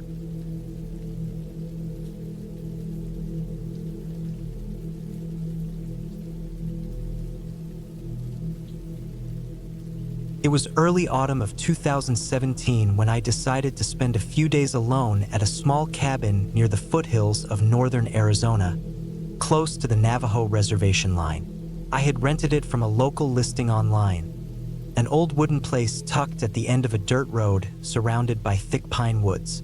The listing mentioned it was once used by hunters years ago, but now it was mostly for hikers or campers wanting isolation. I wanted exactly that. I'd been working nonstop in Phoenix and needed some quiet away from traffic and people. I wanted the kind of silence that only exists when there's no signal, no cars, no one nearby. The drive there took nearly 6 hours. The last hour was the roughest. Just long stretches of uneven dirt road, cracked from the dry weather, with no signs, no lights, and no houses. When I finally reached the cabin, it was already late afternoon. The air was colder than I expected for October. The place was smaller than it looked in the pictures. The walls were dark, weathered logs, the roof looked slightly bent in the middle, and there was a shed a few yards behind it. The shed door was hanging crooked, one hinge rusted off. Everything about the place felt still, almost too still. Inside, it smelled like dust and old wood. The furniture was simple, a couch, a small table, a single bed, and a small counter with a gas stove. There were deer antlers hanging above the window and a few old hunting magazines stacked in a corner. I unpacked my things, set my phone on airplane mode since there was no signal anyway, and started a small fire in the old stove. The place warmed up quick, and for a while I felt fine. By sunset, the air had gone cold enough to see my breath. I stepped outside to get a look at the forest before it got dark. The trees went on for miles, their branches barely moving. No sound of wind, no chirping, no distant hum of cars, just silence. I stayed outside for a few minutes, staring into the line of trees, until I realized how quiet it really was. Not a single bird sound, not even insects, just the soft creak of wood from the cabin behind me. It wasn't a peaceful quiet. It was the kind of quiet that makes you aware of how alone you are. I went back inside, locked the door, and tried to relax. I made some food, read for a while, and eventually dozed off around 10 p.m. I remember waking up sometime after midnight because of a noise. It wasn't loud, more like a dull thump from outside. At first, I thought it was the stove settling or maybe an animal against the wall. I tried to ignore it, but then it happened again, slower this time. A dragging kind of sound near the back of the cabin, like something brushing along the wall. I got up quietly and turned off the lamp so I could see better out the window. The moonlight was strong that night, silver and clear through the trees. For a long minute, I saw nothing. Then, just as I was about to step away, something moved near the edge of the clearing, slow and clumsy, half-crouched. It was a shape, tall but awkward, like someone trying to walk on all fours but not quite getting it right. The movement was wrong, off in a way that made my stomach twist. It looked like a person, but it wasn't walking like one. I froze, watching it. It moved closer, dragging something behind it, though I couldn't see what. When it reached the tree line near the shed, It stood up, almost fully upright, and for a brief second, the moonlight hit its face. I couldn't make out clear details, but what I saw didn't look right. The proportions were strange. The skin looked too pale, stretched wrong around the mouth and eyes, like someone wearing another person's face.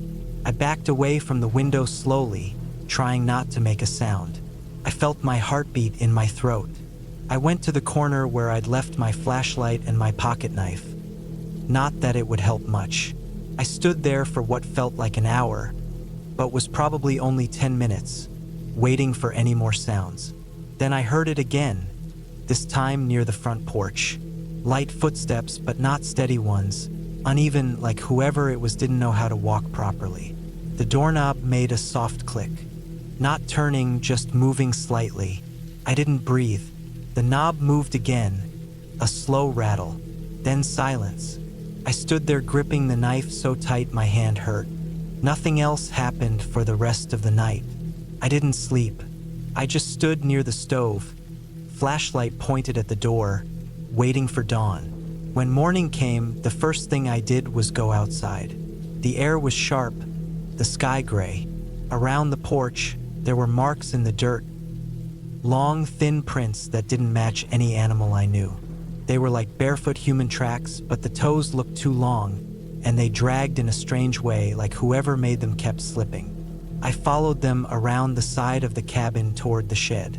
The shed door was open wider than before. I hesitated but still walked closer. Inside, it was dark and smelled like something old and rotten. There were old tools hanging, some broken, some rusted. And in one corner, there was a torn piece of animal hide, nailed crudely to the wall. It looked like deer skin, but there was hair missing in patches, and parts of it looked wrong, almost like it had been stretched and cut in a way that didn't make sense. The edges had dark stains. That was enough for me. I went straight back inside, packed my things, and loaded them into my car. I didn't bother cleaning or locking up. I just left. The drive back was tense. Every tree and shadow on the side of the road looked like it was watching me. When I got to the main road, I stopped at a small gas station about an hour away. The man working there saw the dirt and sweat on me and asked if I'd been hiking. I just nodded. Behind the station, there were old newspapers posted on a corkboard. One of them, dated from 2015, caught my eye.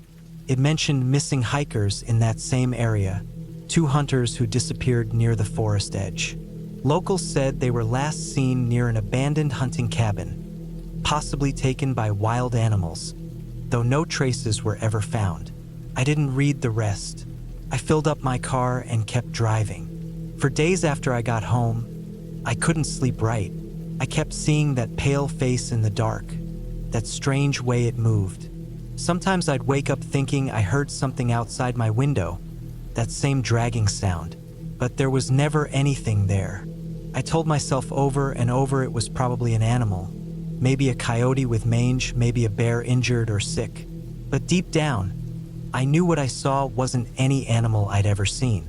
There was something human in the way it looked, but something completely wrong in the way it moved. A week later, I tried to look up the cabin listing again, but it was gone. The page showed an error. I even searched the address on satellite maps, but the road didn't show any cabin at the end, just thick forest and dirt paths. Sometimes, when I think about that night, I wonder if I should have stayed long enough to really look, to see what it was doing out there. But then I remember the sound of those steps, that dragging shuffle near the porch, and I know leaving was the only reason I'm still alive. I've been camping since then, but never alone, and never anywhere near that part of Arizona again. There's a silence out there that doesn't belong to nature, a silence that feels like it's listening back, and I don't ever want to hear it again.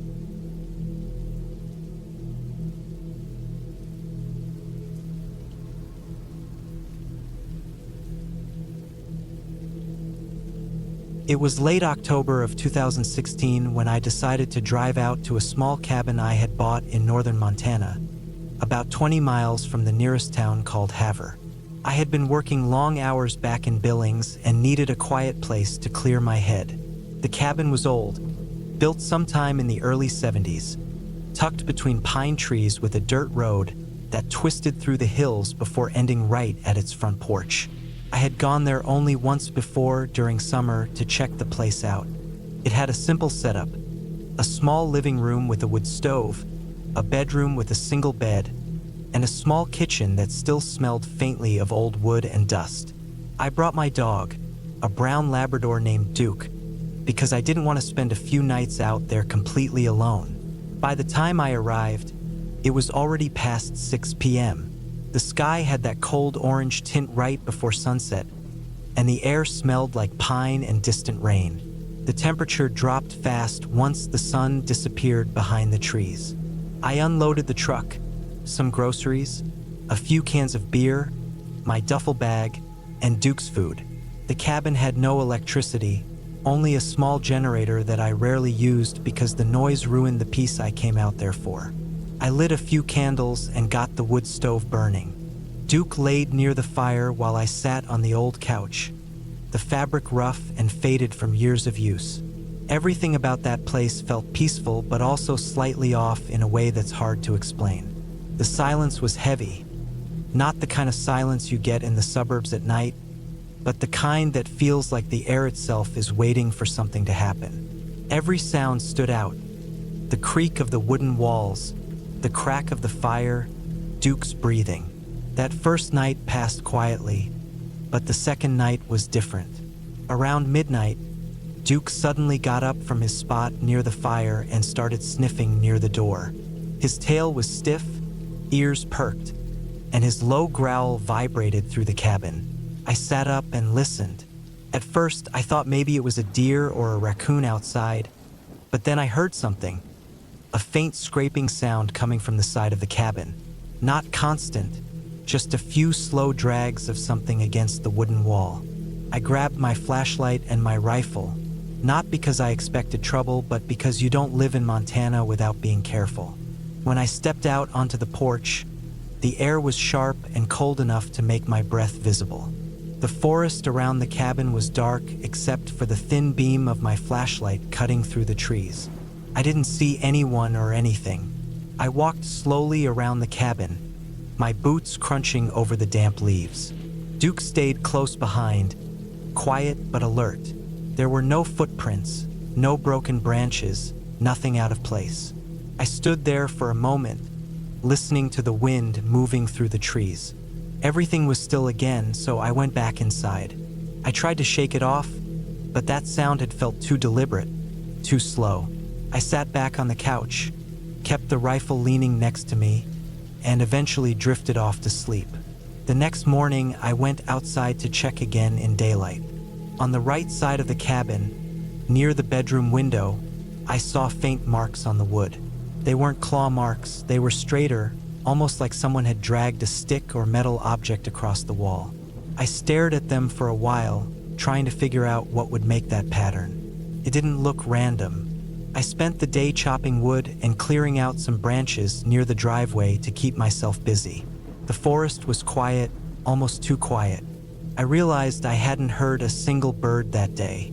Even Duke seemed unsettled, sticking close to me instead of wandering around like he usually did.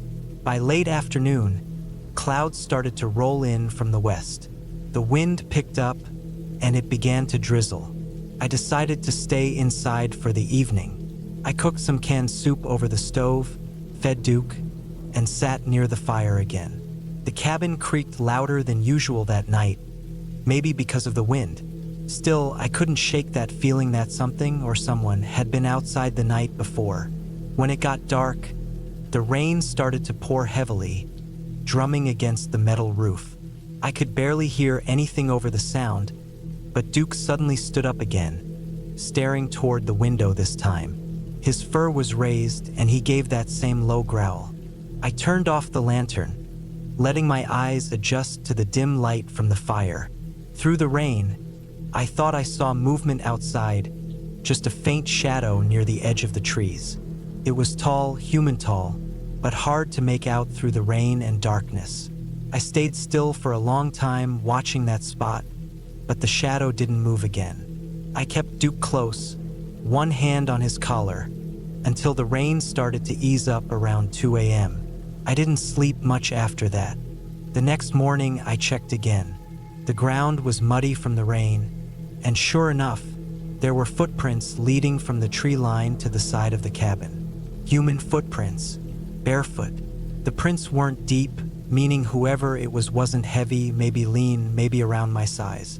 But what bothered me most was how the prints stopped suddenly near the corner of the cabin. There were no prints going back, just a line that ended in the mud, like whoever it was had vanished into thin air or climbed something. I checked the trees but didn't see anything strange. I thought about packing up and leaving, but it didn't feel right to let fear run me off my own property. I decided to stay one more night, though I kept the rifle loaded and near me the whole time. That night was the worst. Around midnight again, I heard movement outside, this time more distinct. Footsteps circling the cabin, slow and steady, just crunching over the damp leaves. Duke started barking, a deep, angry bark I'd never heard from him before. I turned off the lantern again, moved toward the door quietly, and waited. The footsteps stopped near the back wall. Then I heard a faint tapping sound, slow and deliberate, like a finger or stick tapping the wood. Top, top, top. I didn't go outside this time. I waited by the door, holding the rifle tight, heart hammering so hard I could feel it in my chest. The tapping went on for what felt like a minute, then stopped. Everything went dead quiet. When morning finally came, I stepped out cautiously. The air was cold and still.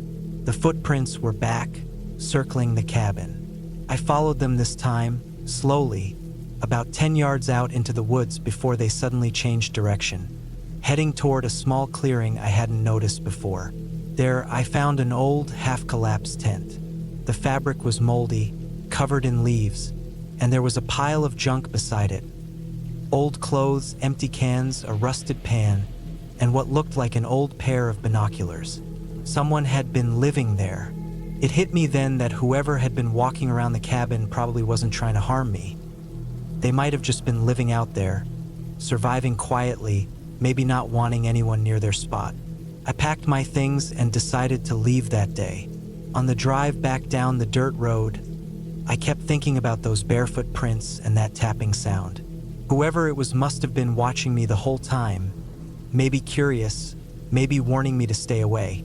I didn't see another car until I reached the highway. When I got home, I couldn't stop replaying those nights in my head.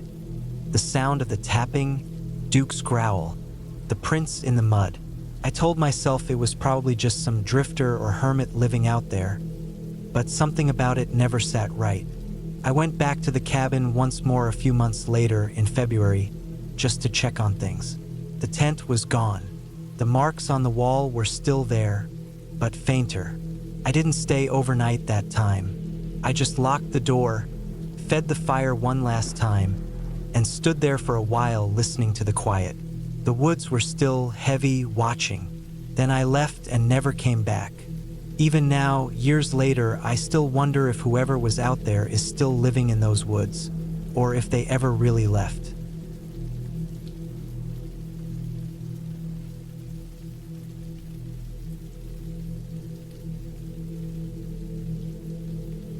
It was late October, somewhere deep in northern Montana, and I had decided to spend a few nights in a small cabin I'd built a couple of years ago. The cabin sat about 2 miles from the nearest dirt road, tucked between tall pine trees and a small clearing that opened toward a frozen creek. I'd brought my dog, Duke, a 6-year-old black lab who hated being away from me. I wanted quiet, space, and time to think. The kind of silence you only find far from people. The morning I arrived, the ground was already covered with thin frost. The air was sharp and smelled like wet wood and cold metal. I parked my truck near a bend in the trail and hiked the rest of the way with Duke trotting beside me. My pack was heavy, loaded with food, a small generator, a rifle, and some firewood I'd packed to get started. It took us about 30 minutes to reach the cabin, and by the time I opened the door, Duke was already sniffing every corner of the place like he was checking if something had changed since our last visit. Inside, the cabin was simple. A single room with a wood stove, a small table, 2 chairs, a narrow bed, and shelves I'd built myself. The windows were small but thick, and one of them faced the trees that surrounded the creek. There was always a strange comfort in how quiet it was there. No humming from power lines, no traffic, not even the sound of another person's footsteps. Just the wind, the rustle of branches, and sometimes the low creak of the cabin as the wood shifted. That first night, I cooked some canned stew on the stove while Duke lay near the fire. The sky outside was pitch black by 6. I sat at the table and listened to the wind move across the trees. It wasn't exactly peaceful.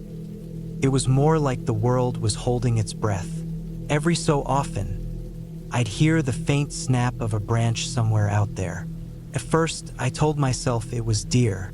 The forest was full of them this time of year. I slept lightly that night. I kept waking up to small noises, crunching sounds in the distance, something brushing against the cabin wall, or Duke's low growl that faded after a few seconds. At one point, around 2 in the morning, he stood up and stared at the window. His ears were up and his body stiff. I didn't move. I just lay there watching him. After about a minute, he relaxed and laid back down. I tried to ignore it, but it sat in my head for hours. The next morning, I went outside and looked around. There were animal tracks near the edge of the clearing, probably from deer, but there were also a few that didn't look like deer or elk. They were lighter, smaller, like boots maybe, but I couldn't be sure. The ground was half frozen, so the outlines weren't clear. Still, they looked out of place. I didn't think too much of it. Hunters sometimes passed through those woods. By noon, the wind picked up and clouds started moving fast over the trees. It looked like snow might come early. I decided to chop some extra wood and fill the water jugs from the creek. Duke followed me everywhere, nose down, tail low. He didn't seem himself. Usually, he'd wander and chase sounds, but that day he stayed close, always looking back toward the tree line. Around evening, when the sky was turning gray, I noticed something strange near the creek. Across the water, maybe 30 yards away, was what looked like a small pile of sticks or debris leaning against a tree. It hadn't been there before. It looked too organized to be natural, like someone had tried to build a small shelter or lean-to. I stared at it for a while, but it was getting dark and I didn't want to cross the creek in the cold. I told myself I'd check it out in the morning. That night was worse than the first. The wind came hard against the walls, making the whole cabin groan. Duke wouldn't leave the foot of the bed. Around midnight, I heard something again. Heavy steps, slow, moving around the side of the cabin. Not the quick, light kind from animals. These sounded deliberate, like a person walking carefully. The steps stopped near the door. I held my breath and listened. My rifle was leaned against the table, and I could see it faintly in the dark. Duke was silent but alert, his eyes fixed on the door. Then, after about a minute, the sound moved away just like that. I waited maybe another hour before I finally fell asleep again. The next morning, I went straight outside, heart pounding, half expecting to find tracks. Sure enough, there were footprints, clearer this time. They weren't mine. They were smaller and led from the trees toward the cabin, circling around the back, and then disappearing into the woods. They looked recent. The ground had frozen overnight, so they must have been made not long before dawn. I followed them a little way, maybe 50 yards, until they crossed into a thicker part of the forest and disappeared among the roots and frost. For the rest of the day, I couldn't shake the feeling that someone had been there. I didn't see or hear anything, but the quiet felt heavier. I checked the pile of sticks near the creek, but when I got there, it was gone. The spot was clear. No branches, no tracks, nothing. Just some flattened grass where something might have been. By late afternoon, I made up my mind to leave in the morning. The snow was starting to fall in small, light flakes, and I didn't want to get stuck out there if it got worse. I packed up most of my things that night. Sometime after midnight, I woke up to Duke growling again. This time, it was deep and constant. The kind of growl that comes from instinct, not confusion. I sat up slowly. The only light was from the faint glow of the wood stove.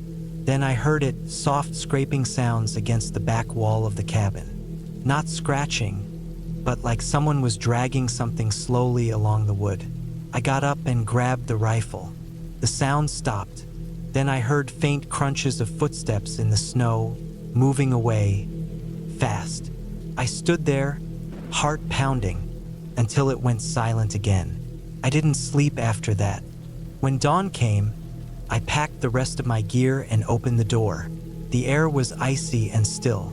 The snow on the ground was thin, but it showed clear prints, boot prints again, leading from the back of the cabin into the trees.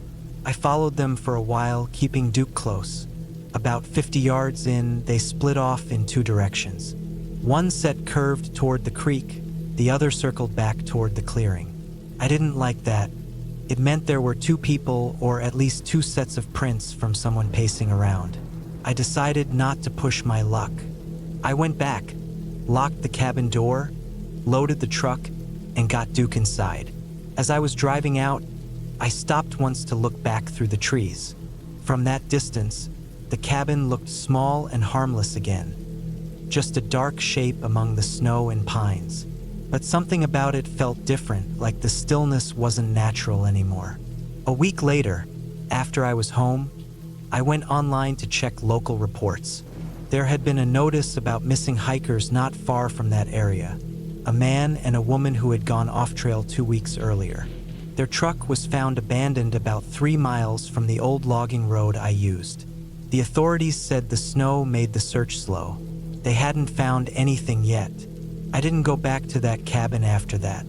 I thought about it for a long time, about the footprints and the noises, about Duke staring into the dark with his hair standing up. Whatever it was, whoever it was, they'd been close. Too close. The cabin's probably still standing there now, quiet, empty, waiting for someone else to walk in when the world feels too loud. But I know what waits in the silence beyond those trees. Not ghosts or monsters, just something real, something human, and somehow that's worse.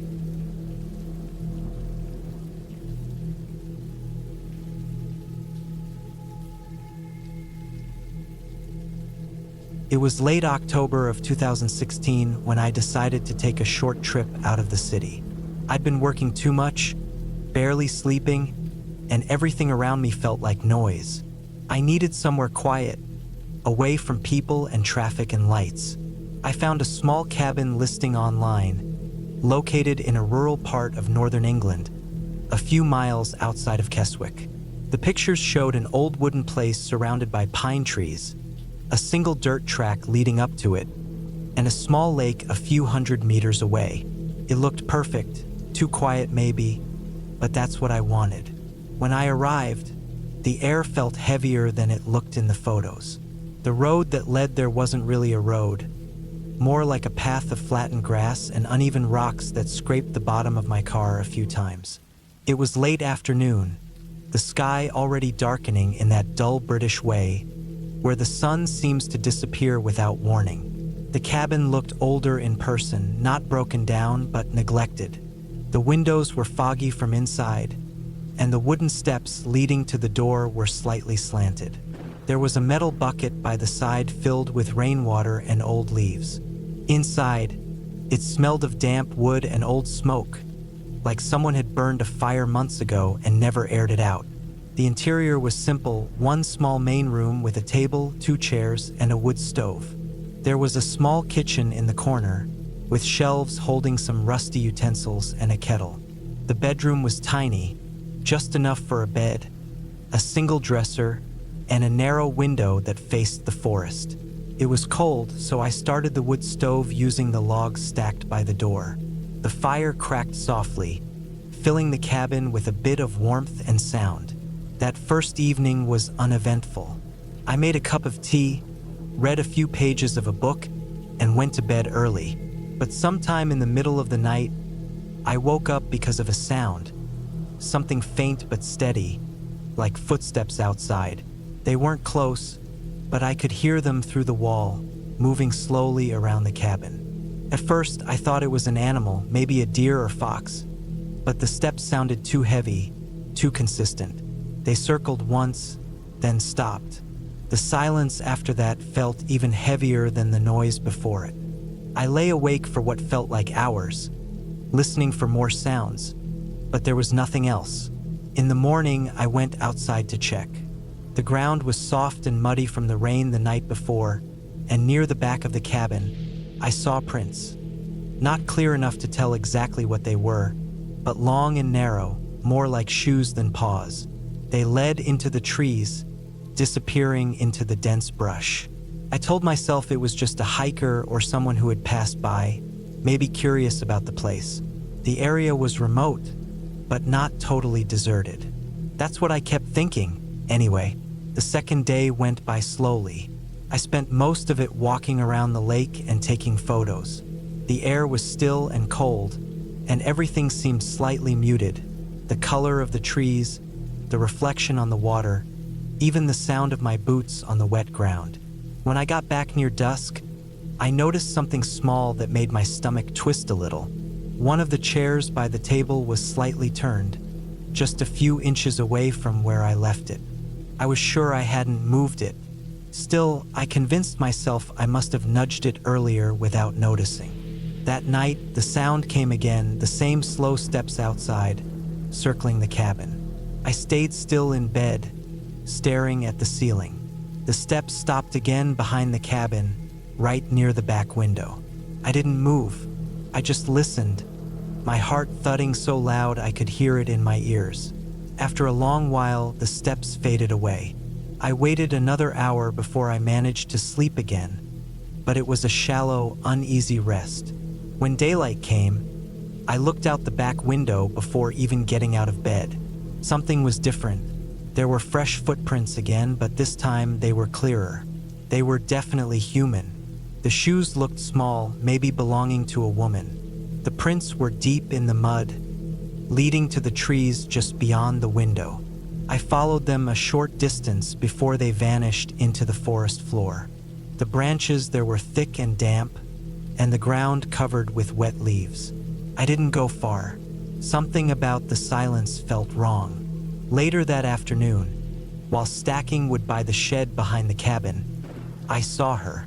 She was standing halfway down the slope that led to the trees, far enough that I couldn't see her face clearly, but close enough that I could see she was watching me.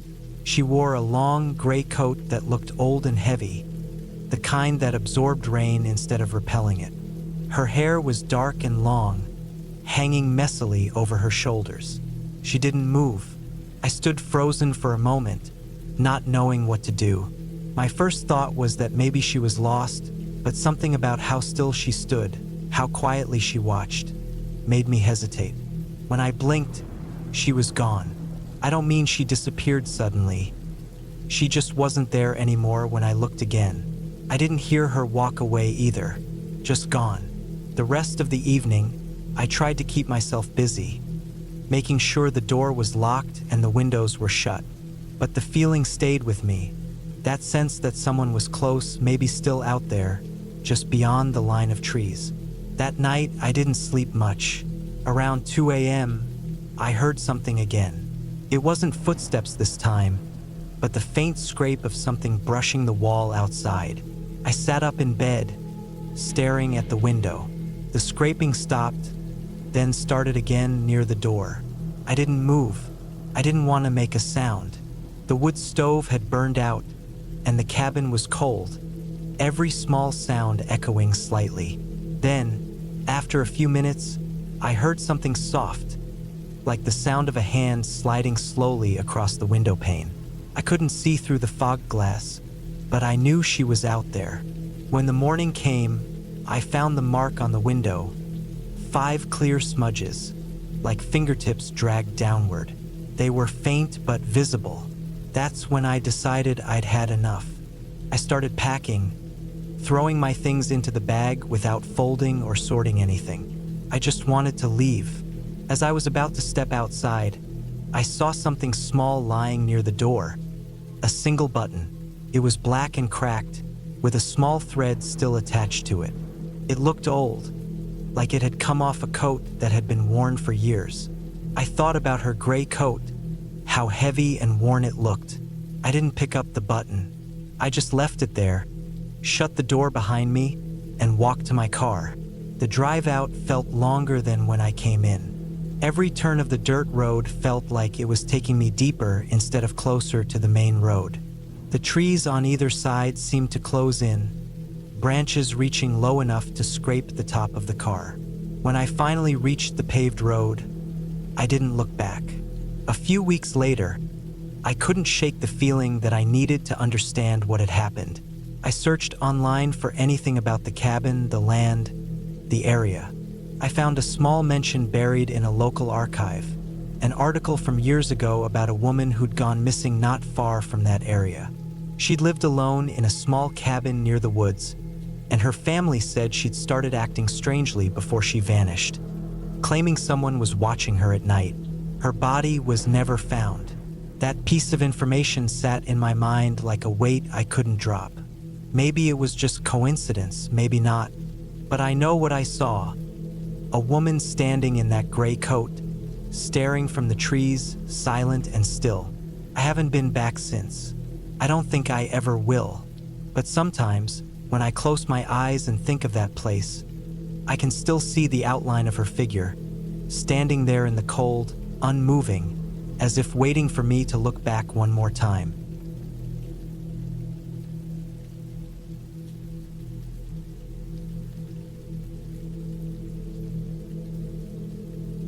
It was early October of 2016 when I decided to take a short trip alone to clear my head. I had been working long hours, and I felt like I needed a break from everything: people, noise, and the city itself. I found an old listing online about a small cabin for rent deep in the countryside of northern Maine, far from towns and cell service. The pictures showed a small wooden place surrounded by tall pines, a lake nearby, and a single dirt road leading in. It looked peaceful, quiet, exactly what I thought I needed. When I arrived, it was late afternoon. The road that led there was rough, narrow, and filled with potholes. I drove slowly, watching the tree branches brush against the side mirrors. There wasn't another car, not even a sign of anyone around for miles. The GPS had already lost signal long before I reached the turnoff, so I was just following the directions I had printed. When I finally saw the cabin, it wasn't what I expected. It looked much older than in the photos. The wood was gray and warped from years of weather. The front porch sagged slightly, and one of the steps looked ready to break. The roof had dark streaks running down it, and the windows were covered with grime. It was clearly abandoned for a while. The air smelled of pine and damp earth, but underneath that, there was a faint musty odor coming from inside the cabin, even from the outside. I parked near a patch of dead grass and stepped out. The sound of the car engine cutting off left a heavy silence. No wind, no birds. I carried my bag and walked up the creaky steps, testing each one before putting full weight on it. The key the owner had mailed me was rusted, and it took me a while to get the door unlocked. When it opened, a wave of stale, cold air hit me. Inside, the cabin was small: one main room, a kitchenette, and a small bedroom in the back. There was dust on everything and spider webs in the corners. A few old tools leaned against the wall, and a torn armchair sat near a fireplace that hadn't been used in years. There was no electricity, no running water. I had expected rustic, but this felt forgotten. Still, I told myself it was fine. I was only staying 2 nights.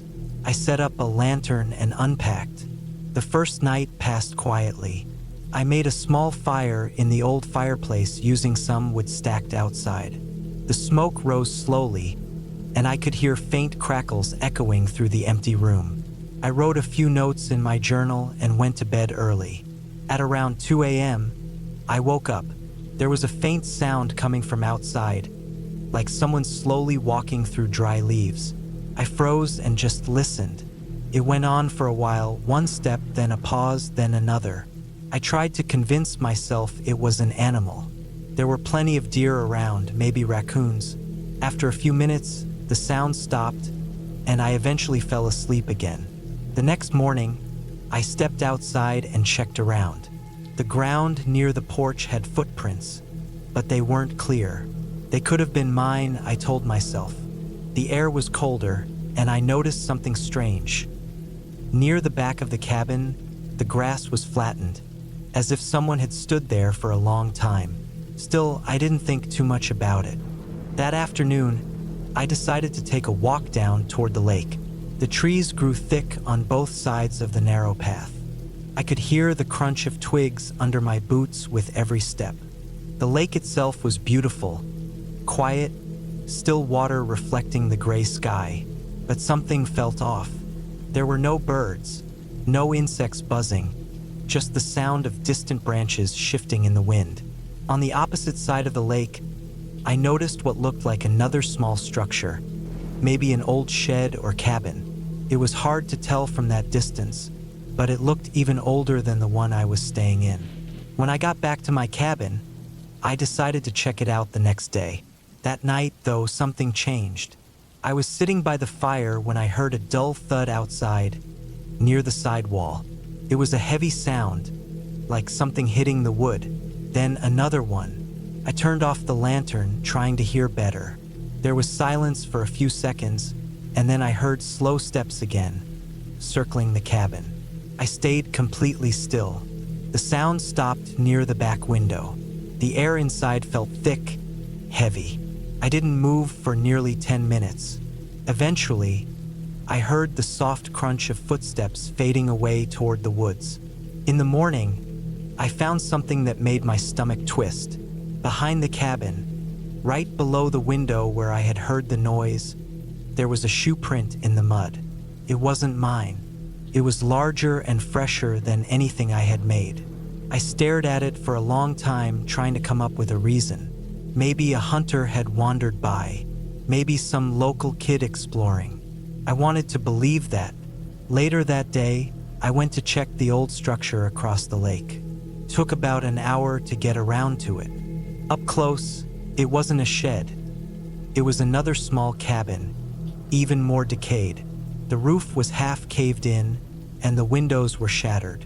Inside, there was barely anything except for a rusted bed frame, an old oil lamp, and a few scattered cans.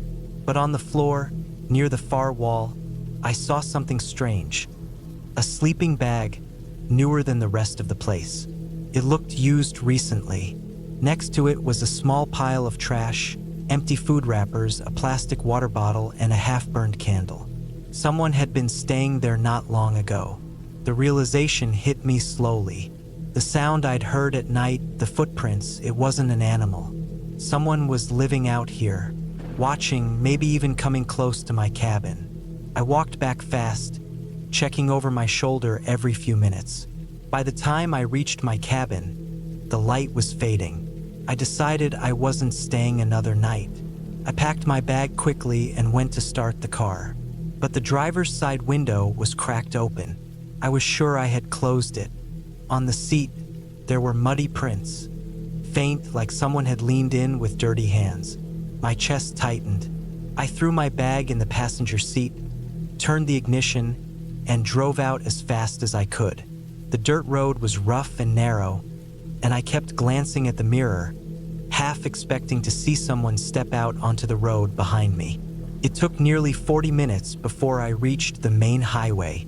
When I finally got signal on my phone, I called the number from the listing, but it was disconnected. The whole drive home, I kept thinking about how that cabin had been sitting out there for who knows how long, and how someone had clearly been living nearby, watching, waiting for who might show up.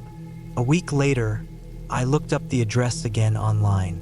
The listing was gone. I checked other rental sites, but the cabin didn't appear anywhere. Out of curiosity, I tried searching the location on Google Maps. When the image loaded, I felt my skin go cold.